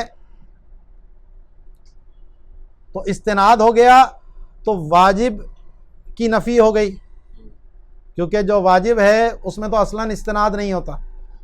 تو یہ جو صفات ہیں وہ اپنے قیام کے لیے ذات کی محتاج ہیں، لا علی وجہ الخلق والاحداث. تو یہ جو ذات کی طرف ان کا استناد ہے وہ خلق اور احداث کے طور پر نہیں ہے کہ اللہ نے ان کو اپنے قصد اور ارادے سے پیدا کیا ہو، کیونکہ خلق اور احداث اختیار کے ساتھ ہوتا ہے. بل علی جہت الاقتضاء الذاتی الازلی، بلکہ یہ ازلی ذاتی اقتضاء کی جہت سے ذات کی طرف مستند ہے. یعنی ذات کا ازلی تقاضا تھا کہ یہ صفات اس میں پائی جائیں، تو ان کی جو اقتضاء ہے وہ کمال ذات ہے. اسی لیے یہاں یہ الزام بھی نہیں آتا کہ ذات میں غیر سے کمال آیا، استکمال ہوا، تو استکمال کا الزام بھی یہاں رد کر دیا کہ ان کا تقاضا جو تھا ان صفات کے ہونے کا وہ کمال ذات ہے.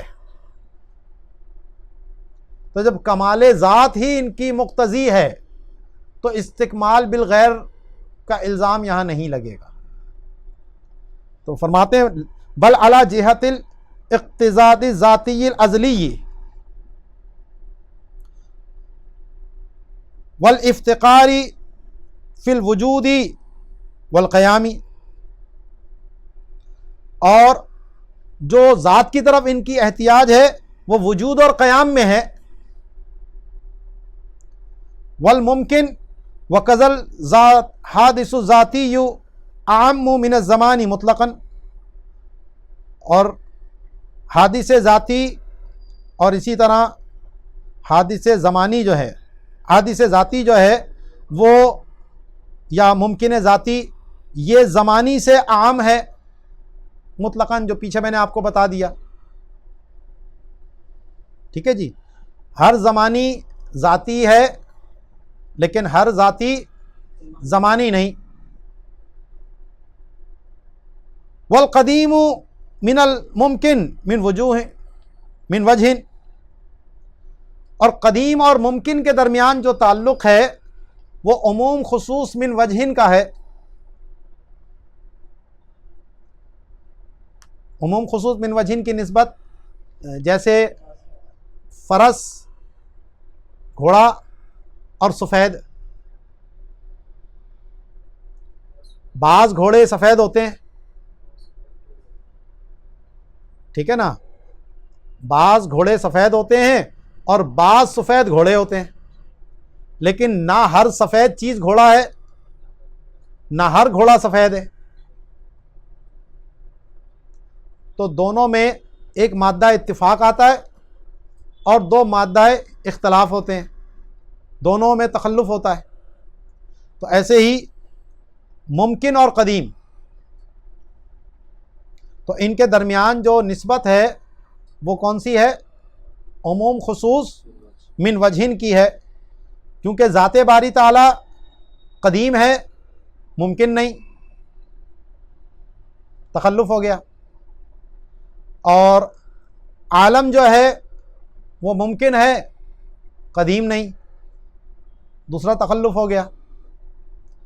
اور جو صفات ہیں وہ ممکن بھی ذات ہیں کیونکہ وہ وجود اور قیام میں ذات کی محتاج ہیں، اس اعتبار سے ممکن بھی ذات ہو، افتقار ہونے کی وجہ سے، احتیاج ہونے کی وجہ سے. ٹھیک ہے. اور قدیم بھی ہیں لأنہا صادرۃ بالواجب، یعنی قدیم بالزمان، مسبوق بالعدم کا اطلاق نہیں ہوتا ان پر، کیونکہ وہ ذات باری تعالیٰ سے ایجاب کے طور پر صادر ہیں، قصد اور اختیار سے نہیں ہیں. اور احداث یعنی حدث کا اطلاق ہم اسی پر کرتے ہیں کہ جو اختیار سے صادر ہو، قصد سے صادر ہو. ٹھیک ہے. تو یہ جو تقسیم کی ہے یہ فلسفے کے منہج پر ہے کہ ممکن بالذات اور قدیم بالزمان. صفات جو ہوئیں وہ ممکن بالذات ہو گئیں اور قدیم بالزمان ہو گئیں، لا اول لہ. اور اگر آپ متکلمین کے منہج پر کہیں گے تو اب کہیں گے فالقدیم الذات و صفاتہ، یا الذات بصفاتہ، ذات صفات کے ساتھ یہ قدیم ہے. وما سواہ حادث، اور اس کے جو ما سوا ہے وہ سب کا سب حادث ہے. ٹھیک ہے. تو اعلیٰ حضرت پھر فرماتے ہیں کہ قدیم اور ممکن میں جو نسبت ہے وہ من وجہن کی ہے. بیدی انا لا نطلق الحدوث الا فی الزمانی، کہتے ہیں مگر یہ کہ ہم حادث کا جو اطلاق کرتے ہیں وہ حادث زمانی پر کرتے ہیں، یعنی جو عدم سے وجود میں آیا ہو. کما لا نقول المخلوق الا علیہ، جیسا کہ مخلوق بھی ہم اسی کو کہتے ہیں کہ جو عدم سے وجود میں آیا ہو، جو پہلے نہیں تھا بعد میں پیدا ہوا، اس کو ہم مخلوق کہتے ہیں.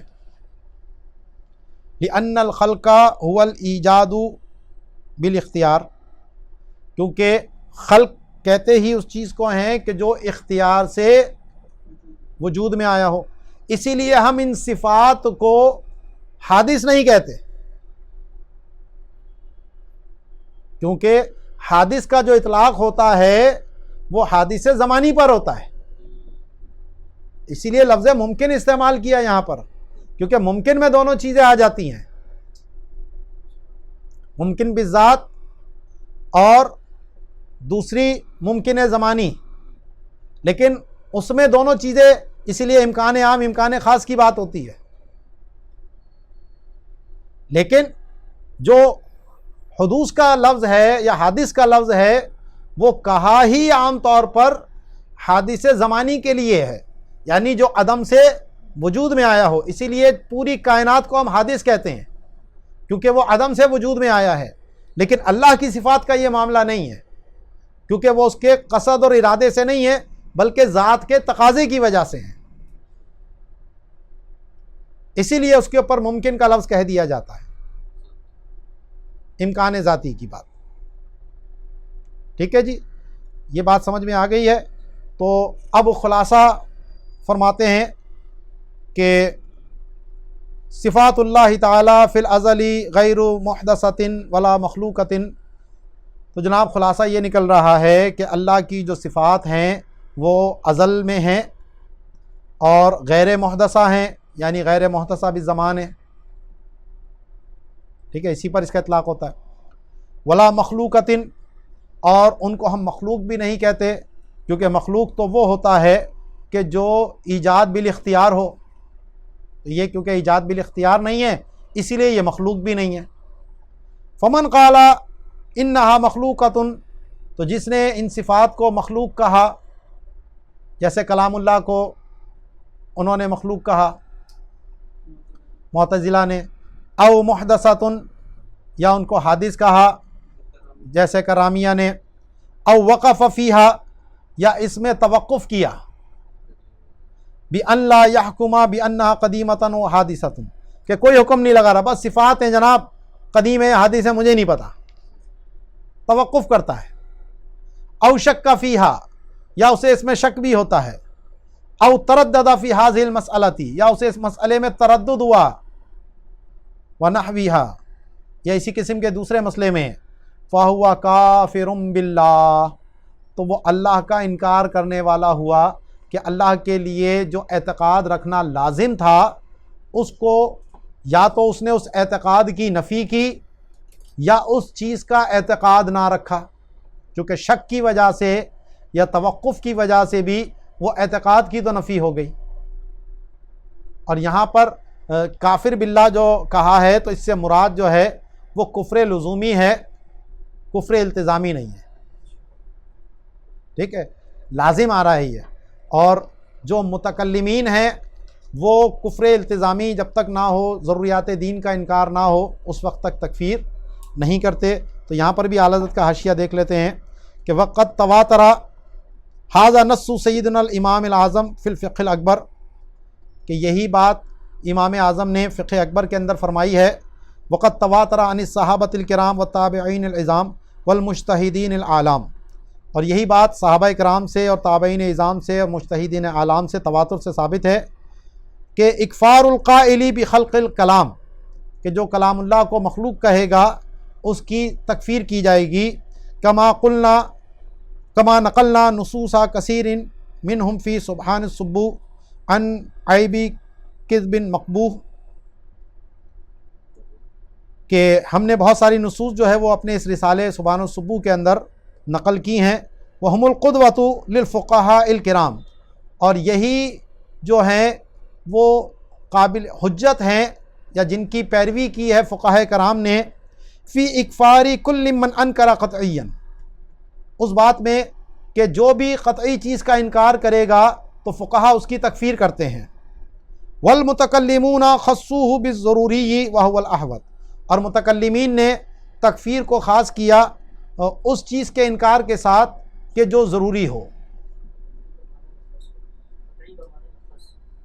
نہیں وخصوہ انہوں نے تکفیر کو خاص کیا ہے بِانکار ضروری، ضروری کے انکار کے ساتھ، کہ وہ اکفار اسی وقت کرتے ہیں کہ جب کسی ضروریات دینی میں سے کسی ضروری امر کا انکار کیا جائے، وہو الاحوط، اور جو متکلمین کا مذہب ہے وہی زیادہ احتیاط والا ہے۔ ہر ضروری قطعی ہے لیکن ہر قطعی ضروری نہیں ہے۔ بہت سے ایسے قرآن کے مسائل ہیں جو قطعی طور پر ثابت ہیں لیکن وہ صرف علماء کو پتہ ہوتے ہیں، علماء کی صحبت میں بیٹھنے والوں کو بھی وہ چیزیں معلوم نہیں ہوتی۔ اور ضروری کی تعریف ہم نے یہی کہی تھی کہ جو عام اور خاص ہیں اس کا دین سے ہونا ہر ایک کو معلوم ہو، ٹھیک ہے جی۔ میرا سوال یہ ہے کہ جب صفات کو قدیم یا واجب نہیں کہنا چاہیے تعبیر قدماء کے انعام کی وجہ سے، تو صفات کو ممکن کہنے میں بھی تو حدوث کا شائبہ پایا جا رہا ہے۔ اس کا یہی بات کہی نا کہ حادث کہنے میں تو یہ شائبہ پایا جا رہا ہے، لیکن امکان کے ساتھ جب ہم ساتھ میں اقتضائے ذات کی بات کر دیتے ہیں تو اقتضائے ذات یہ دلیل ہے اس بات کی کہ اس کا تخلف ذات سے نہیں ہو سکتا۔